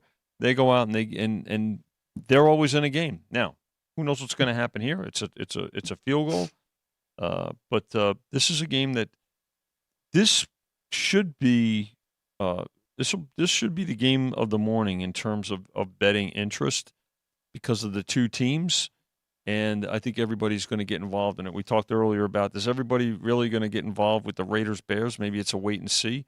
This is a game I think is going to everybody's going to have a piece of, whether it's in straight bets or in multi-leg parlays and teasers.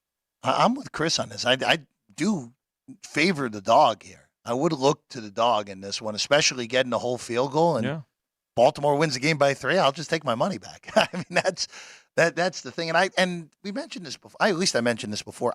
There's something with this Baltimore team I don't like. I can't quite pinpoint it. I don't know if it's that the offense still can't seemingly get out of its own way at times. I don't know if it's that Harbaugh seems to not have his fastball anymore in comparisons to what he was in the last few years.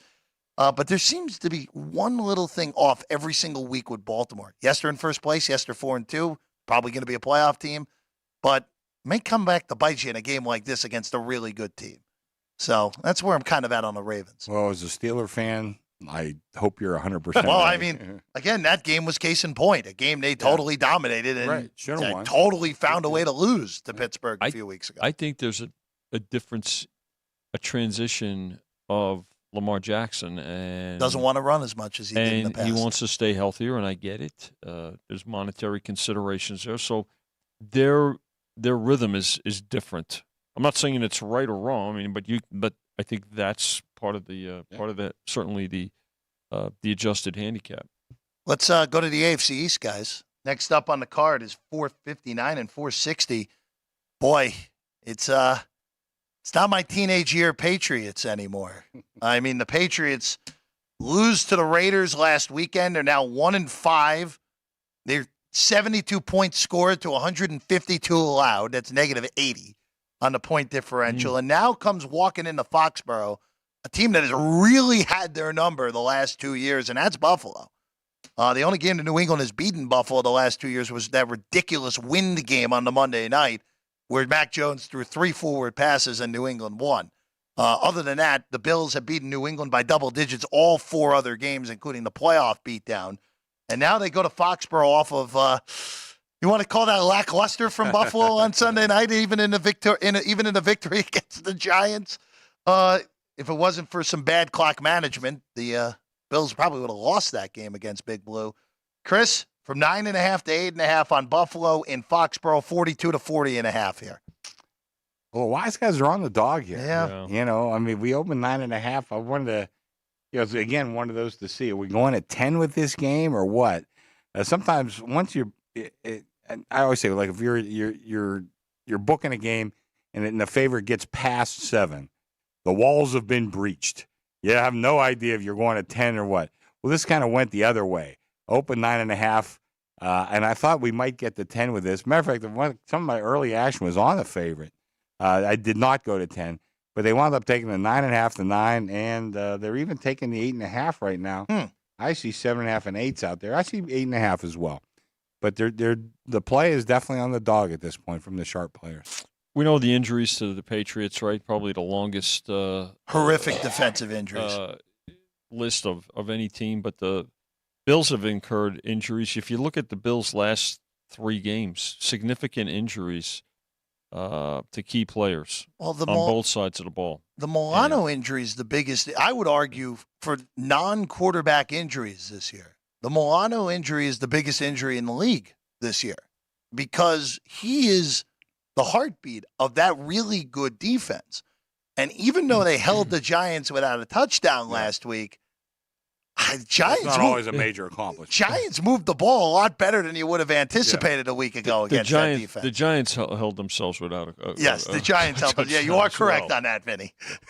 But, it's weird with Buffalo because the Bills are – where do you guys have Buffalo in your power rating still? They're still top 3, right? Oh, yeah. Yes. And so we're talking about a team that is – the DVOA going into last week had as the best 3-2 team in the history of the league. A team that – by all power ratings, have been a top 5 team consistently the last 3 years now. And again, they're another one where kind of like Baltimore, where something just doesn't seem right with them right now. Whether it's all the injuries on the defensive side of the ball or Josh Allen got an X-ray on the shoulder this week. Maybe Josh Allen's not 100% right. And we have seen in the past with Allen, when he's not 100% right, that quality of play goes down more significantly than basically any other elite quarterback. Well, he relies greatly on his physical abilities. Yes. You know, and when those physical abilities are impaired, then it does mean something. And I am looking, Jeff, I do have them, I think I have them in a tie at number 2, a couple other teams. Is San Francisco still won? San Francisco. After leaving with Leslie Swass, yeah. Chiefs are right there. Bills, to Chris's point, Eagles, and Dolphins keep moving up again because of that ability to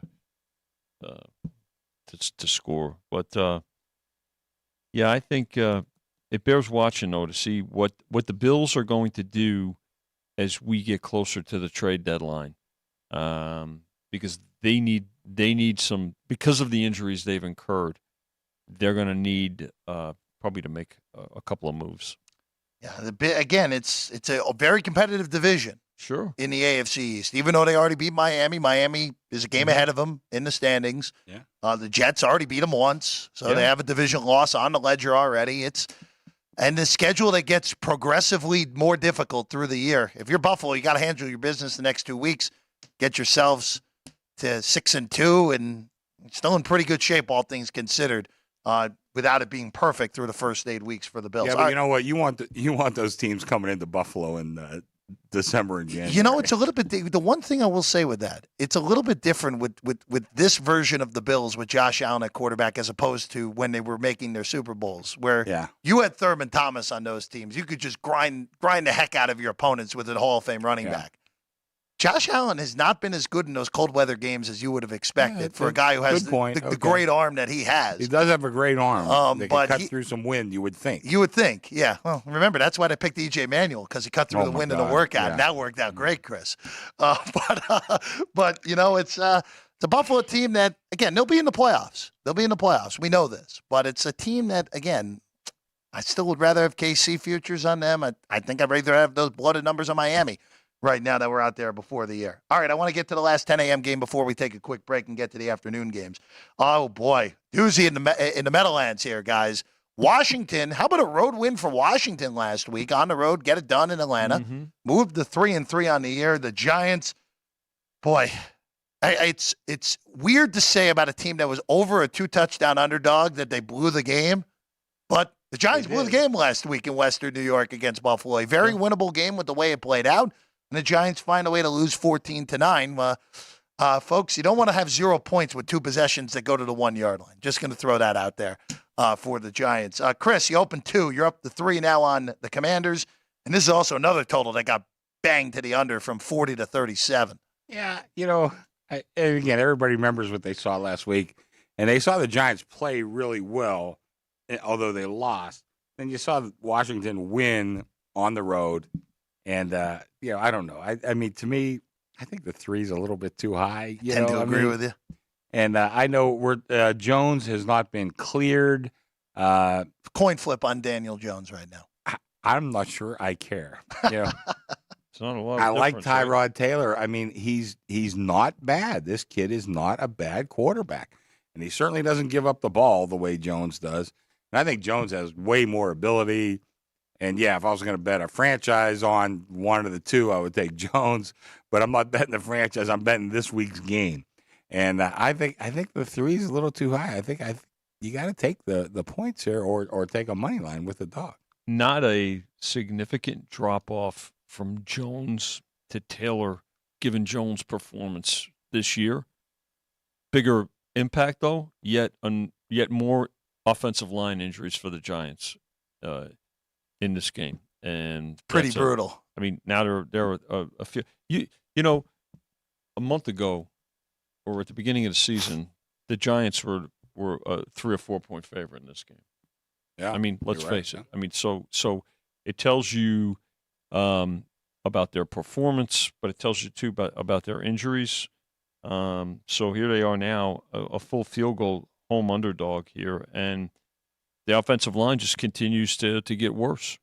Let's and there's this harmony here too. This, you know, it's Taylor made some bad decisions last week as a veteran quarterback. That's 101. That's football IQ where you can't audible to a run on. He should know better than that. He definitely should. And you see the reaction. You know, they will. You know, he's. I don't think he's got a whole lot of faith in either of his quarterbacks. You know, right now. Nor should he. And look at what they've done. How can you blame the guy? I don't think he likes his team. Right, with the way that everything's gone. I mean, the Giants are lucky to have a win. And they should have lost that Arizona game too. Granted, should have won last week and lost the Arizona game. But I think I'm with you, Chris. I don't know if I'm going to get there, but I definitely don't want to lay 3 points with Washington on the road. I can tell you that. I think I would, if I was out there betting, I think I would take a little shot on the money line with. Yeah, I don't have a problem with that. With the Snoopy Bowl next week at MetLife Stadium with the Jets playing the Giants. I don't know.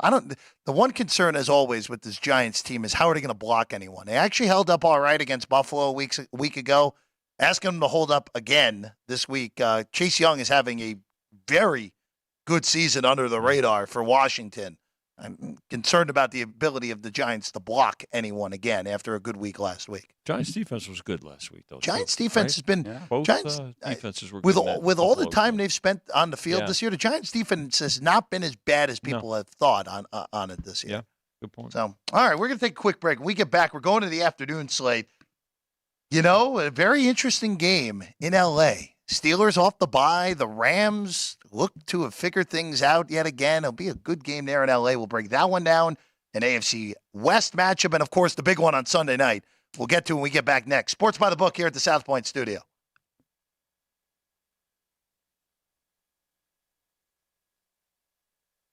If you're celebrating a special occasion or just love fine dining, you're in the right place. Come experience the crown jewel of South Point restaurants, Michael's Gourmet Room. Welcome. With over 600 different types of wines and magnificent dishes prepared tableside, you'll revel in the rich classic Vegas decor and the best black tie service in the world. This intimate gourmet room has earned accolades galore.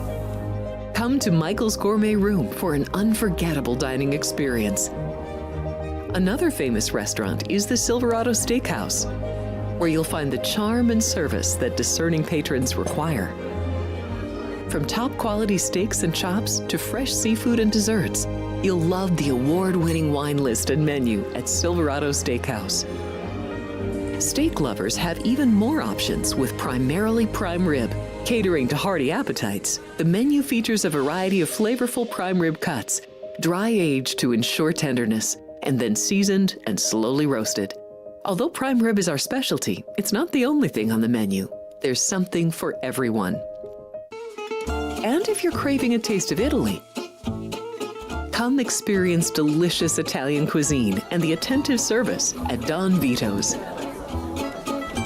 Our culinary team starts with the freshest ingredients and transforms them into traditional favorites. And don't forget Italian desserts. Don Vito's. Savor the taste of Italy. Finally, if sushi is more your style, join us at the popular Zenshin Asian restaurant and sushi bar, where we're serving up the freshest sashimi, nigiri, and sushi rolls. And beyond the sushi, an exciting contemporary Asian cuisine menu. Plus a variety of specialty drinks, Japanese and domestic beer, wine, and sake. Balance your hunger with Zenshin.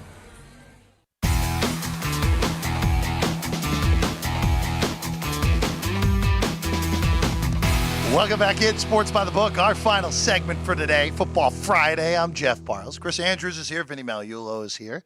Shout out to the crew as always, Jerry, Sean, Ryan, and only reason we're on the air is because of four of them. That's right. So big Are our thanks mics as on? always. Yes, our mics are on. Okay. Yes, they're on. But Camera's off, but the mic's on. Vinny, Chris, let's go to the afternoon. Let's start in Seattle. I did not realize this until Schefter tweeted this out, that we actually had to acknowledge that Kyler Murray was not going to play this week. I didn't realize that was actually a potential. But Murray is not playing. I saw him practicing. He's throwing the ball. I did see that. But and how much do you downgrade the? How much? Oh, come on. I just, from that other show that I was never a Kyler Murray guy. He's just too little. Listen, we get some of these athletes come through here every so often, and I just remember the one that stood out to me. I remember seeing Lincoln Kennedy, and I'm thinking, if this guy falls on top of Kyler Murray, he will kill that poor little kid. I mean, he's tiny. He's 5'8" or whatever the heck he is. Lincoln Kennedy would crush this guy. Well, Lincoln Kennedy's big dude. There's some other big dudes out in the NFL, Jeff. Oh, yeah. Yeah, well, we'll see a few of them on that Seattle defensive line this week. Yeah. So Seattle, they had a really good opportunity to steal that game in Cincinnati, just couldn't do it a week ago. Now they go back home. Chris, from 8.5 to 7.5, total from 46 to 44.5 on this. Of course, Seattle favorite at home. Yeah, money is shown on the dog. Again, it's some diminishing returns. I think with the Seattle's not really a blowout kind of team, I don't think. And Arizona, Vinny's kind of talked about it. Team plays hard. They don't have all that much talent, not much at all, really. Josh Dobbs, I always liked Josh Dobbs. The Steelers had him. I mean, he's really supposedly a very good teammate. Of course, everybody knows he's a rocket scientist, so he's a pretty smart kid. I'm not sure he has all that much talent, but, he's going to probably keep you in the game. And, I made the number a little bit higher, but I'm not sure I'd go run into the window to bet on Seattle in this spot. I think at some point there'll be some Seahawks money here, money line parlays, teasers for sure. I think James Conner is still out too, right, for the Cardinals. Yeah, Connor's on IR still. So, yeah, I mean, 7.5 right now. Will it get to 7? I don't know. Again, I think there'll be carryover coming to this game too in the afternoon. So more likely to go up, I think. Seattle. Can I lay a shorter money line price than expected on them to be the number one survivor play this week by a wide margin? Oh, Can you give me a spread on them on the second place team? No, I think, that's a safe to say. That is the safest thing of the whole week in the NFL. So, That Seattle's going to be number one in basically every survivor pool in America this week. Probably. Against Arizona. Vinny, you and I had this conversation last week, and I think, Chris, we had this on Friday last week also, where Arizona, I know this will sound weird for a team that has one win, but I think Arizona got overrated in the market a little bit because we expected Arizona to be maybe one of the worst teams in the history of the league coming into the year with Dobbs playing quarterback. And they were actually just a normal, mediocre football team through the first month. I just wonder with them, where they haven't covered now the last few games, I just wonder if we reached the peak with that upset of Dallas on them, where they are going to play hard. They're going to be competitive for about a half of a lot of these games, and then the talent is just going to win out against them more times than not. Well, I think that's a good point. You know, they did overachieve from where we thought they would be, because we did think they would just be not just your normal abysmal NFL franchise, but one of the worst of all time. Yeah. You know, new coach coming in that really nobody knew anything about. Kyler Murray, I think, I hate to say, people finally did come around to my way of thinking that he's just not a very good quarterback. And but they've proven, you know, again, Vinny talked about it. They play hard. Dobbs at least plays smart, and you know, and that can get you to cover numbers in the NFL. Absolutely. I think the win over Dallas woke up other teams to this team. Well, they played San Francisco pretty tough for three quarters. They did, and of course we saw what, you know, the Giants game and everything. So I think the injuries though are mounting now, and you know, they're coming back to what we thought they were, and teams are not. Again, I don't believe NFL teams necessarily let down, but I do think they look ahead. I think teams realize that you can't look ahead with the Cardinals, and I think that they're starting to get, frankly, a much better effort out of their opponents. Let's go to L.A. Rams hosting the Steelers. Steelers off the bye. You know, the Rams are 3-3. Mm-hmm. I actually think this is a pretty good football team that McVay has again, especially, and you know, they have a plus 21 point differential. Last week, McVay forgot he can run the football in the first half. They had one running play in the first half last week against Arizona, and then he's like, "Oh, I can run the football." And Kyron Williams had a huge second half, over 150 yards on the ground in the second half, and the Rams win that game by 17.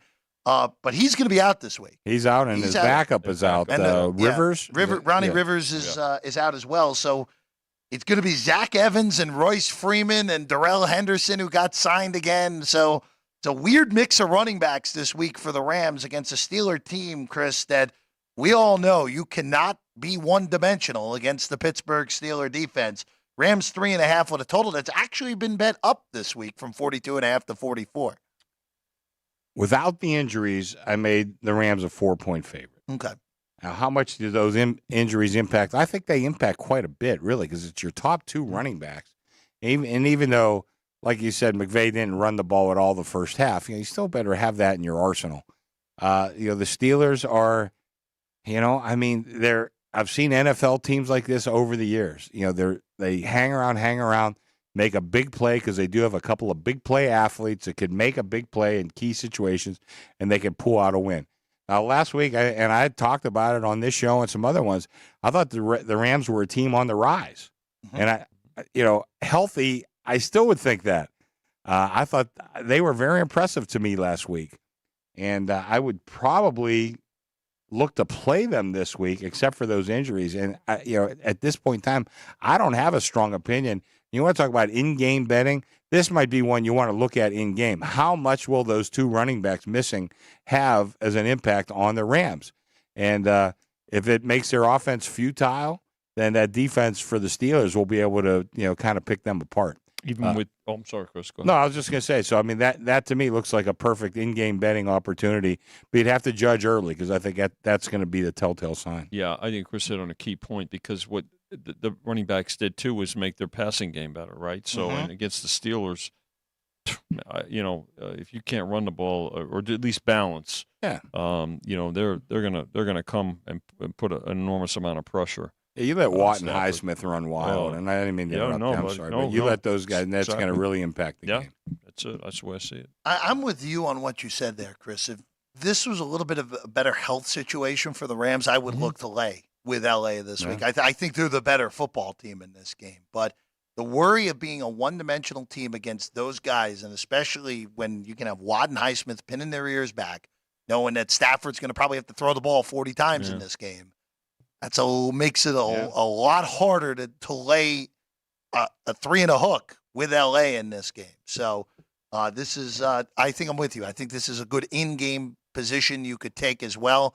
And also, with the total, if the Steelers are able to move the ball in this game, I know this game's been bet over. I don't mind this game going over even at the bigger number right now. Really? I think if the Steelers are able, it all depends on the Steelers' ability to move the ball, which is a big if right now. Oh, monstrous, let me tell you. I think they did take the 3.5 initially, right, Chris? They took 3.5, So laid back to 3. I'm right. back and forth on this game. A toggler, Vinny. There we go. There we go. Yeah. Bingo card we go. All right, let's go to the 125 Pacifics games. Let's go to Kansas City next. The Chiefs hosting the Chargers. Boy, the Chargers just can't get out of their own way. They have so much talent. And this week it was actually Herbert who was the issue, which is rare. Yeah. Very erratic. He throws the interception at the end of the game. Missed Keenan Allen on what should have been 2 huge plays on Monday night against the Cowboys. They go to Kansas City. They have played Kansas City very tough in this Mahomes era. It's the one team, even though Kansas City usually finds a way at the end of the games to beat the Chargers, it's the one team that always seems to give KC fits. And Chris, this number hasn't moved all week. It stayed at 5.5 the whole week. Chiefs laying it. Total's been bet down from 50.5 to 48. My numbers came to exactly 5.5 on this. Okay. Game, which is kind so of, the correct number. Yeah, I guess it's the absolute perfect number. Can a game come 5.5? That would be something else. Then it would really be the perfect number. But, we haven't moved it, and I'm surprised that the public hasn't jumped in on Kansas City. Herbert did not look good the other night. He just did not. And I love the kid. I love so many things about him. You just wonder, being in that Charger uniform, which may be the best uniform in the NFL, but is that going to ruin this kid's career? I don't know. I think he's a terrific player. He's not played well really all year, and this last game I thought it really, really showed. There's something a little missing out of him, but I think they're going to come in and play Kansas City tough this week. I think Chiefs money will show. What's interesting is I talked earlier about how we've gotten Raider money every week. They've bet against Kansas City every week. It seems like it, yeah. You have a dead number here that hasn't moved. I think the number goes up, and then there'll be some buyback. I have to believe, though, it's at some point there'll be Chiefs money showing here, and then overall probably a pretty good two-way game. But I think at some point Chiefs money is going to come in and get us to 6. There's a lone 6 out there, and I did grab it. Did you? I did grab it. For whatever reason, the Chargers play the Chiefs very well. They do. Not saying the Chargers are going to go there and win the game. What more likely than not happens is the Chargers will have the lead late in the fourth quarter. Mahomes will have a minute 50 and a timeout to go 75 yards, and I think we all know what will happen in that scenario. So I think we're looking at one of those where KC just a punch to the gut of the Chargers yet again at the end, and they win a game but don't cover. And for whatever reason, it happens it feels like it happens every time these teams play now, that the Chargers lose but cover as an underdog against Kansas City. Total coming down is interesting. I know KC's defense has been really good this year, but at some point that offense is going to have a big game for Kansas City. We haven't seen that yet this year. Would not shock me if it comes here where this is like one of those old school Charger-Chief games early in the Mahomes-Herbert era against each other where they're playing the game in the 30s. Wouldn't shock me if that ends up happening in Arrowhead. That's a 4:25 Eastern kick for that one. All right. Vinny, you and I talked about this game earlier. Broncos and the Green Bay Packers. Denver looking to avoid an 0-4 start at home. How about that? That hasn't happened in a very long time for Denver. They are an underdog here, Chris. They're a 1-point underdog against Green Bay, who's coming off the bye, and Jordan Love coming off a disaster on Monday night here in Vegas against the Raiders. Yeah. Again, he's one of those guys, I think, if we look at his career, and I still think I would not be low on Jordan Love. I think he's got a chance to be pretty good. But again, it's going to be one of those 2 steps forward, 1 step backward, 2 steps forward, 1 step.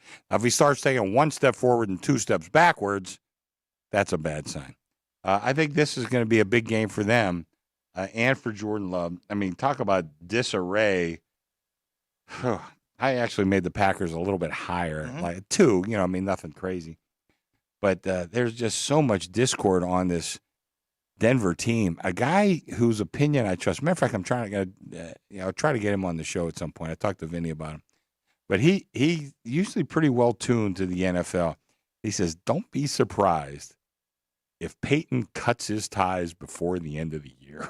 Oh, okay. And I was stunned with that. Whoa. I'm stunned. I haven't talked to him, but I feel like, and he might be listening right now. I might try to give him a call and say, "You think so?" Wow, because he usually comes up with some pretty good stuff. That he knows a guy who knows a guy. He's one of those guys. But I think there's a lot of discord on this team, and it's just not working. But you have to wonder how good is Love, and I think he's okay. I would not just throw away his performance, his future performance based on last week's performance. I think to Chris's point, which is really important, is that which team is more in sync, more together, and as a group. And I know these are professionals, but I'd have to say that it's the Packers because the coach has not been shy about expressing his opinion, which is not a very high one of his own quarterback, and so. Yeah, I could see. We did go to 1.5. I think initial money came in on the Packers. Broncos are not. They're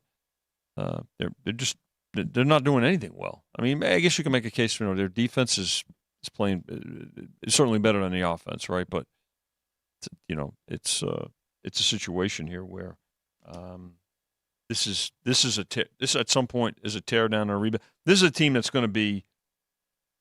Sellers they're going to sell the deadline in a couple of weeks. Days. Yeah, but Denver's the trade deadline. They're handcuffed. I mean, well, with the quarterback. I think they're in a scenario where they're gonna.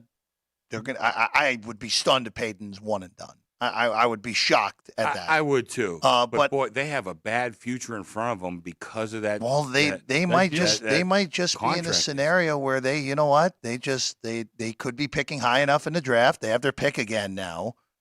Could take one of the quarterbacks and just cut bait with Russ and eat the money like that. It is getting to that position. Big. Oh, I know. Big. I was watching it this morning. They'd have to eat some. It's like $80 million. 80, 75 million. Yeah, it's a ridiculous number on. That's why, in order to overcome the position they're in draft wise with the deal they made for him, is other components. That's why sellers.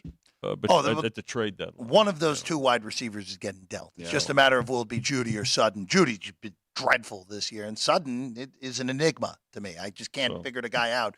Really talented guy, just doesn't do much. So, even with all that, I do like the Broncos this week. But and I will tell you too. You know what's gonna play into these games too this week. You look and you say, the Raider game, Raider Bear game.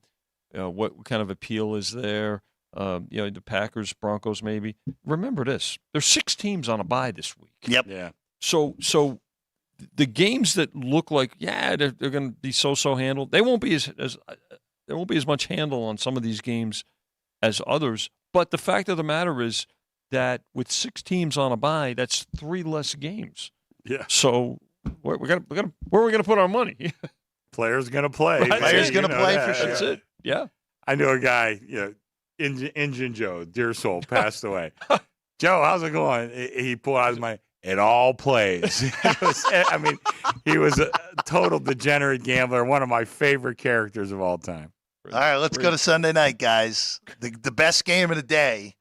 Miami at Philadelphia, and the Eagles got a great injury report today.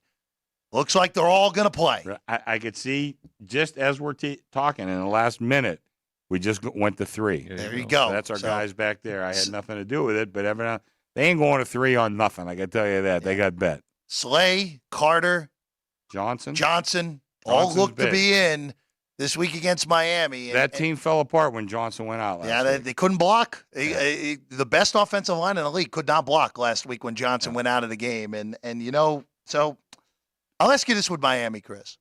Where Miami, is it a 3-run homer down there in Arlington? 3-run homer for the Rangers. There you go. Take a 4-2 lead in the bottom of the 6th. Well, Dolis Garcia with a 3-run jack to put the Rangers ahead 4-2 in the bottom of the 6th inning.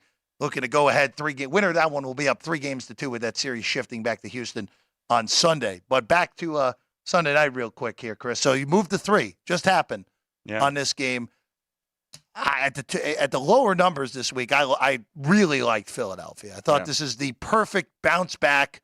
You take a loss that you shouldn't have last week in the Meadowlands against the Jets. First time ever the Jets have ever beaten Philadelphia in our franchise's history. And you get Miami, who, look, this Dolphin offense is great. Tua looks awesome. Those guys on the outside are very difficult to cover. But as you look through Miami's schedule so far that they've played this year, the only good team that they have played was Buffalo, and Buffalo smoked them. So this is a step up again for Miami, where the other step up they took this year, they failed pretty badly in that game in Buffalo. I think they were ripe for a whooping that week. I don't disagree with that. That was off the 70-point They game. came off a 70-point effort, and,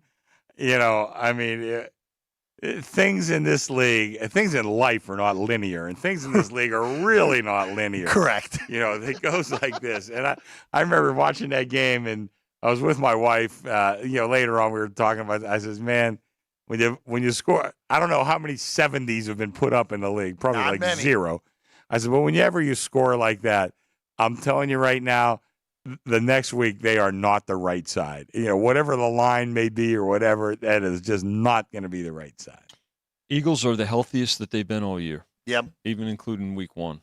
And I think Hurts realizes the kind of game he played. Listen, I'll give the Jets defense especially full marks for last week's effort. But this is certainly a what looks like a bounce back game for the Eagles. But again, as I said earlier too, the Dolphins are never out of a game because they can score, and so I think this is going to be a great game for folks to bet. And certainly, I love the position on the schedule and think we'll do in some prime business time. on that game, this will be one of the highest bet games. First, certainly the highest bet game of the week, including Monday night's game.